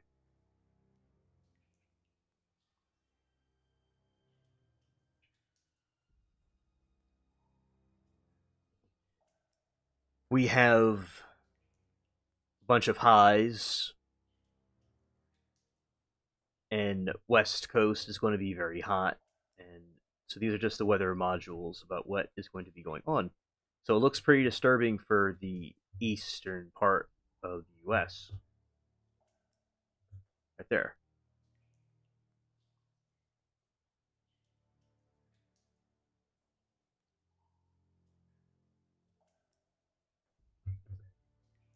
All right, and going this way.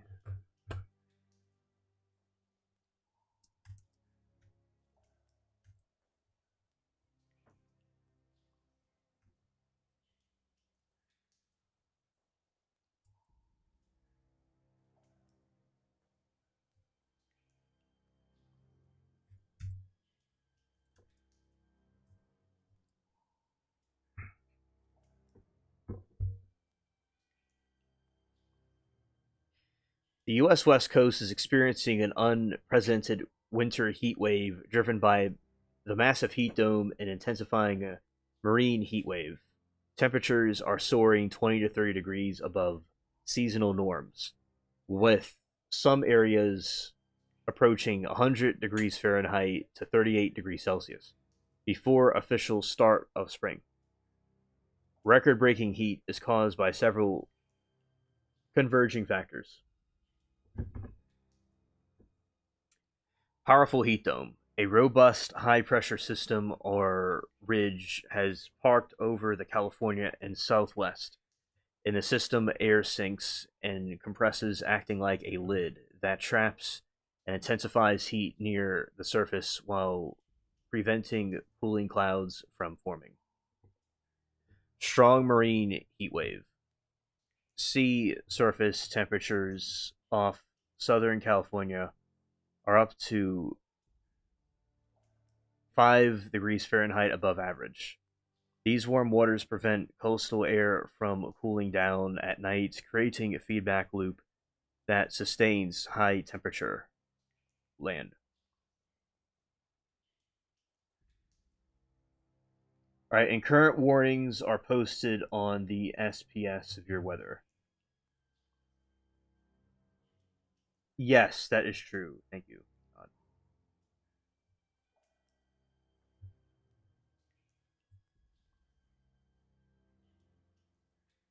Okay, and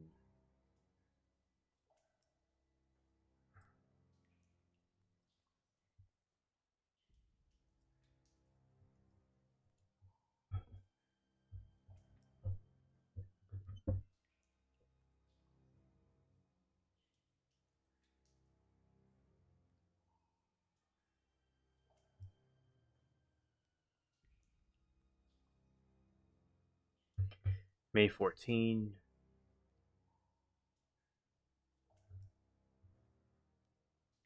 15. Okay. Yeah, thank you, Todd, for those modules.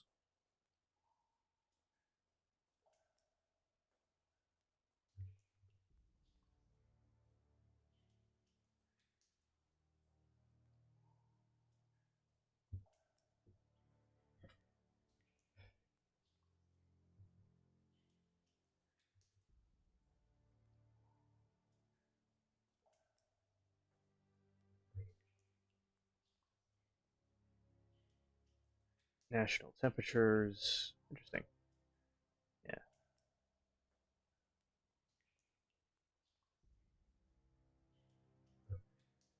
that's pretty cool.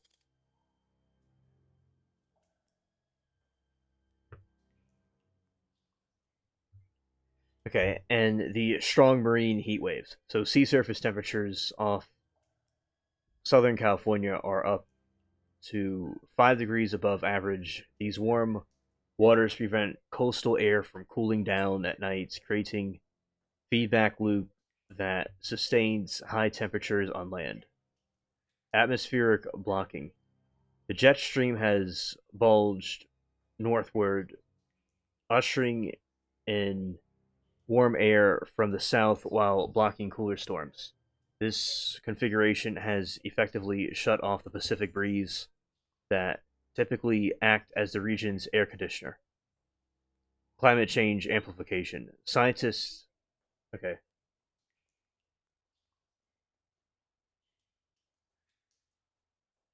All right, Moki says, I'm sure I'll stop tomorrow. Take care, guys. All right, Moki, good night to you. Thank you for coming. Have a good day tomorrow, and I'm glad that you dropped by. All right.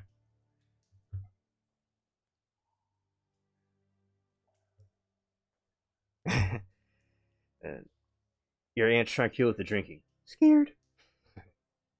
Right. Climate change. So they claim some climate change stuff, but it's people could interpret that how they want to. And regional impact highlights the Southern California cities like Los Angeles and Phoenix are forecast to potentially hit 100 degrees Fahrenheit, which would be the earliest such readings ever recorded for those locations. Central and North California, San Jose and Sacramento are poised to break all the March records, with San Jose potentially reaching 92 degrees Fahrenheit. Inland West, the heat is expanding into Utah, Colorado, and Idaho, where rapid snow melting is raising concerns. It is officially midnight Eastern, and it's officially 11 p.m. Central. Thank you, Todd.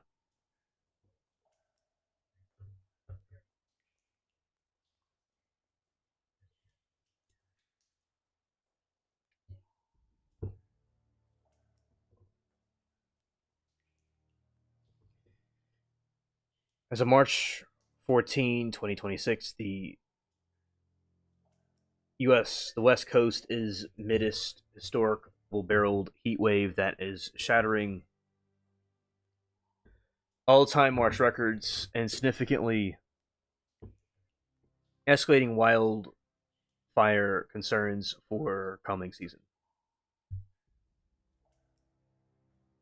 Right, heat is arriving in two distinct peaks. First hit late this week, and second, even more intense waves and forecasts to begin Monday, March 16th. All right, so here we go. Phoenix is going to be 102 to 106. Expected earliest 100 degrees Fahrenheit day on record. Palm Springs 104 to 110 Fahrenheit, shattering the previous March record of 104. So it's going to be 111. Los Angeles, California 92 degrees Fahrenheit to 100 degrees Fahrenheit. Multiple daily records broken, could hit 100 degrees Fahrenheit next week. Oxnard, California 94 degrees Fahrenheit. Broke in 2015 record of 86 degrees Fahrenheit on March 12th.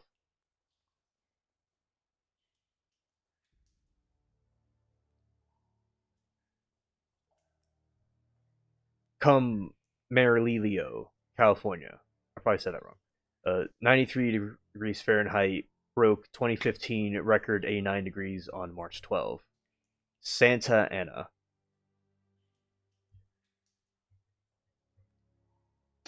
Thank you, Todd, for the link.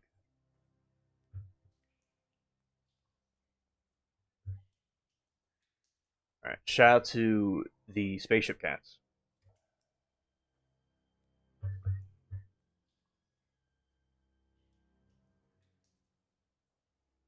This is pretty cool. I'm going to bookmark this one.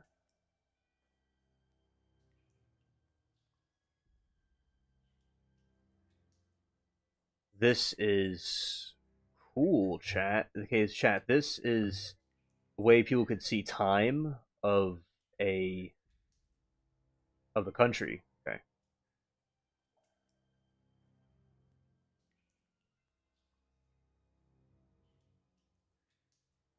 It is going to look like that. So you can see everything. Anyway. So mountain daylight time is is about 10:03.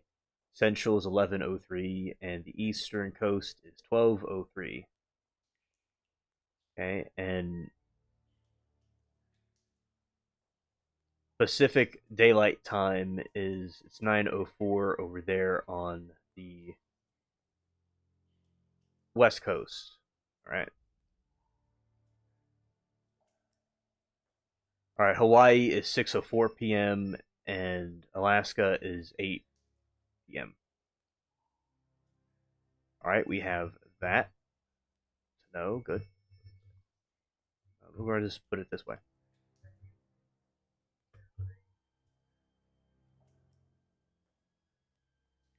Okay, going to make this a little bit different. There we go. That's better. We're gonna put it like that.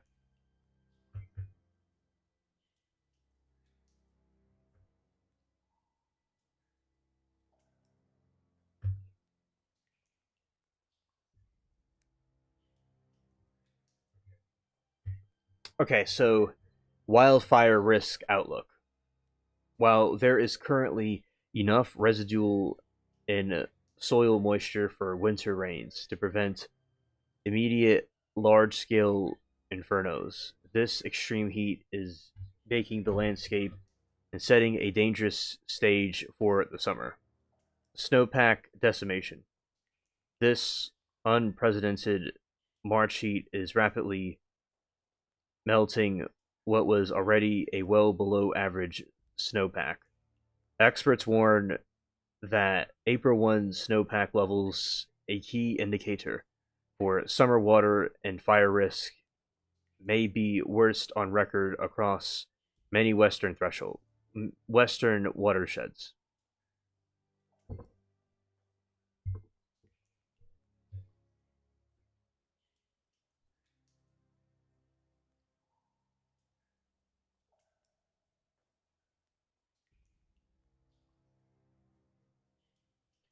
Flash drying vegetation. The prolonged heat is accelerating the drying fine fuels like grasses. While these don't always start massive forest fires immediately, they provide the kindling for fast moving blazes later in the spring.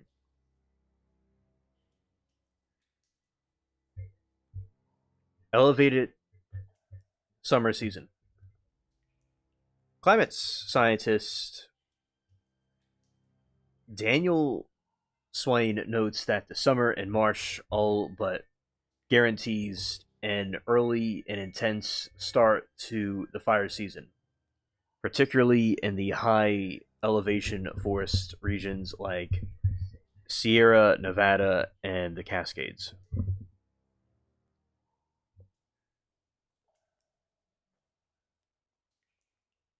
La Nina influences.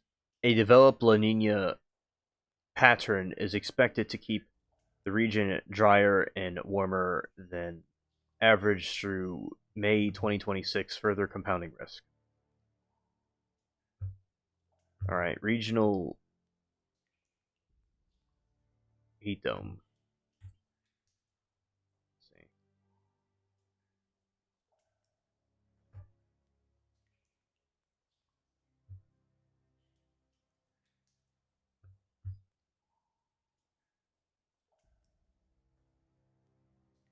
As of March 14, 2026, the historical intense heat dome is centered over the Great Basin, particularly affecting Utah, Nevada, while stretching its influence across the entire western United States. This high pressure ridge is so strong that is being described as most powerful mid tropospheric ridge ever observed in the southwest during the month of March. The core, the center of the high pressure bubble, is currently over Utah, Nevada, and the Great Basin, where most anomalous temperature departures are occurring. Southwest heat. Extremely high temperatures are blanketing the southern California, Arizona, and New Mexico, with record highs reaching into the 90s and low 100s. Coastal reach.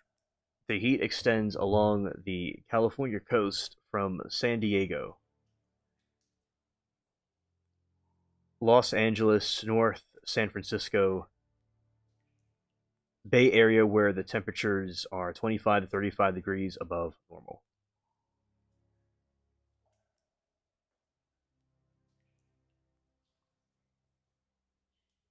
Inland expansion. By the next week, the dome will broaden to intensify, pushing record breaking heat further into Colorado, Wyoming, Idaho, and Oregon.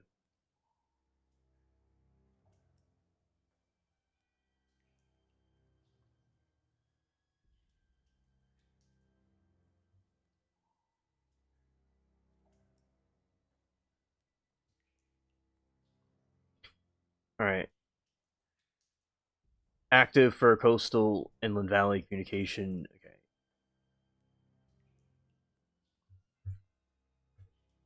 Okay, water conserve. So people in the hot regions, these are some tips they can do to conserve water.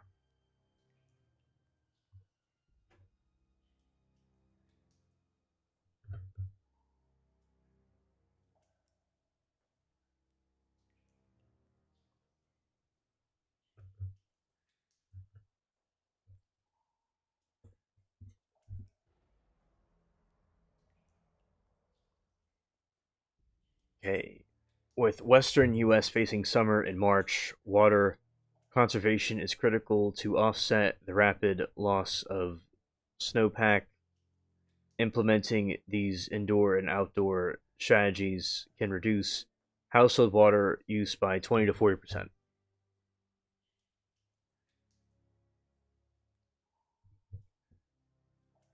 Outdoor efficiency. Time your watering only between midnight and 10 a.m. Watering during the heat day 9 a.m. to 5 p.m. loses 30% of water evaporations. Spring tune up. Inspect sprinkler heads for clogs or leaks, replacing standard nozzles with high efficiency rotation nozzles can earn you rebates up to $6 per nozzle from LADWP.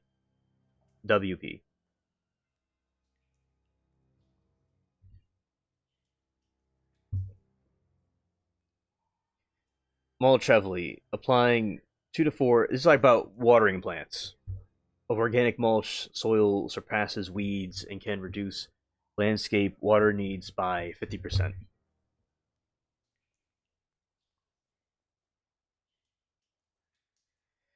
Skip the hose. Use a broom to clean driveways, sidewalks. This simple change saves about 6 gallons every minute.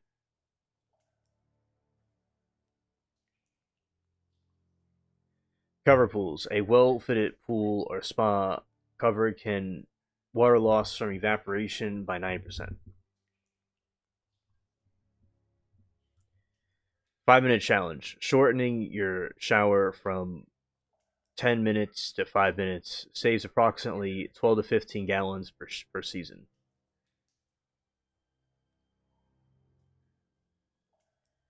Full loads only run dishwater and washing machines when they are completely full to save 45 gallons per load.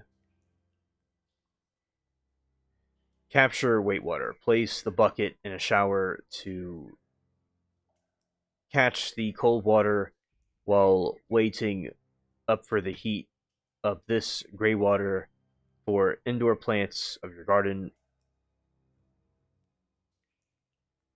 Leak detection. Check your water meter. Wait 2 hours without using any water and check it again.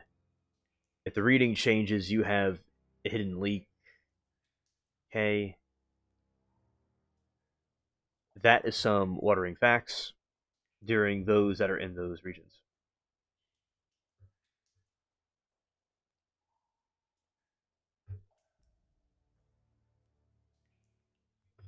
Let's see this right here.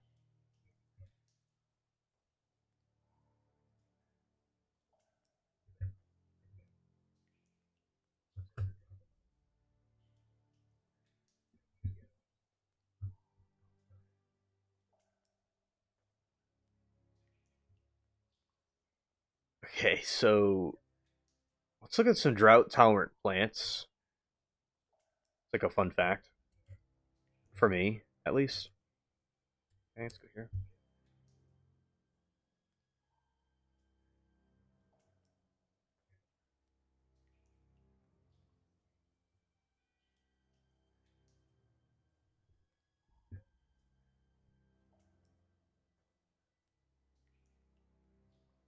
For the record breaking heat currently rippling the West Coast in March 2026, right drought plants can help your landscape survive while significantly reducing water needs.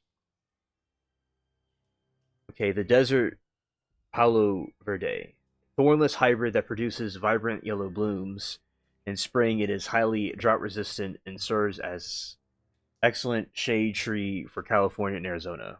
Fruitless olive, Wilsoni, popular Mediterranean choice for California, and is evergreen, heat tolerance, and produces less pollen and no messy fruit, making it ideal for walkways.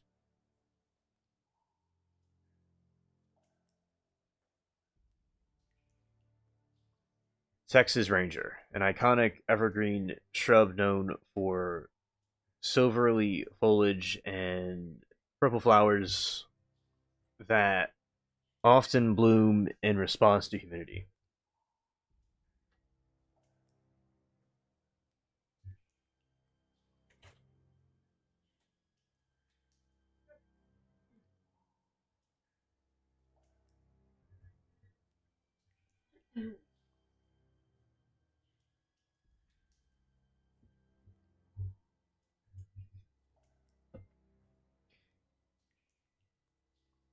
And let's see, the century plant, a classic desert succulent which large blue-green roselets. It's especially hardy against extreme heat and poor soil. Beaked yucca, known for its striking blue-gray sword-shaped leaves, tall white flower spikes. It is a slow-growing architectural centerpiece, and the red yucca. Despite its name, it's member of the agave family with grass-like leaves and tall coral red stalks that attract hummingbirds.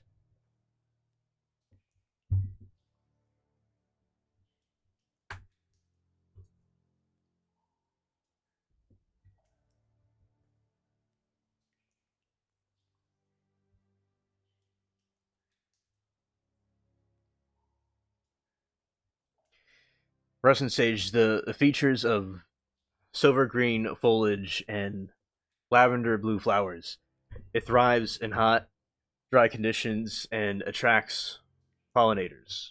Arizona sun blanket flower, a compact native perennial with fiery red and yellow flowers. It is excellent choice for the sunny borders and rocky gardens.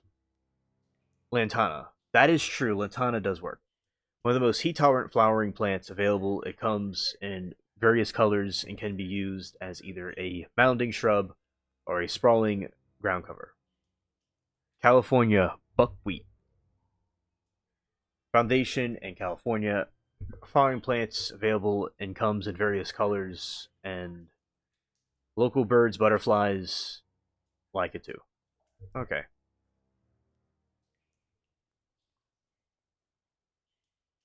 Deer resistant plants. Interesting. Let's see what that's about.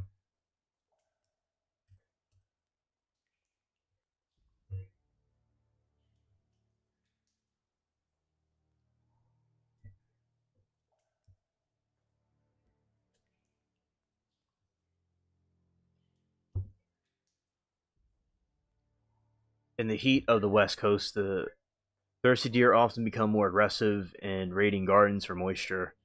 To protect the landscape, focus on plants with strong scents, fuzzy or prickly textures, or leathery leaves.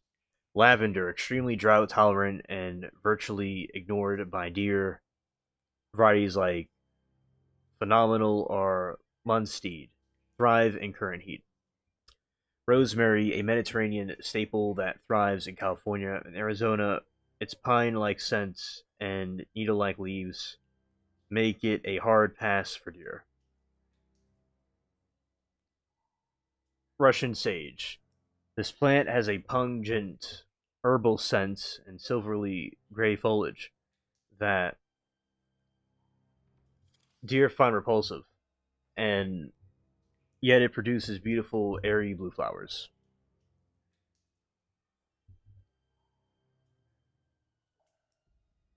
California lilac, a beautiful native evergreen with leathery, glossy leaves, with some tender varieties might get test nibble tougher leaves.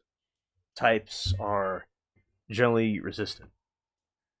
Lamb's ear, Snatchy Byzantinia. The thick, woolly silver leaves are unappealing to deer. It doubles as an excellent drought tolerant ground cover. Red hot poker. These have tough grass like leaves and vibrant torch like flowers. They are hardy against heat and rarely touched by wildlife.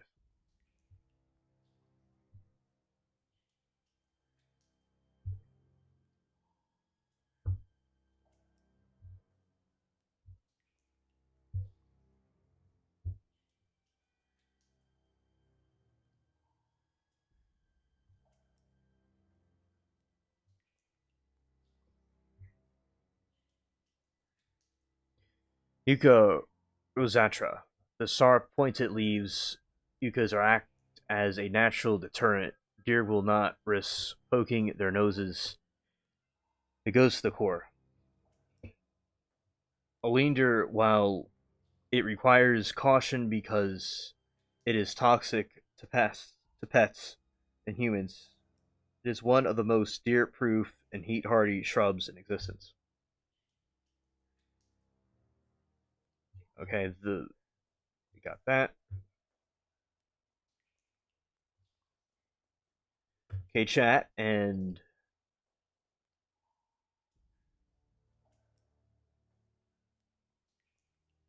that is going to be all for tonight in our weather report and some fun facts about plants in those regions. And by the way, in Plant Serpo over here, they have plants that are extremely good for. They're just shrubs that do well on that planet in the intense heat, much more hotter than Earth. So, everybody, thank you for coming, hanging out with us, and see you on the next one, and peace.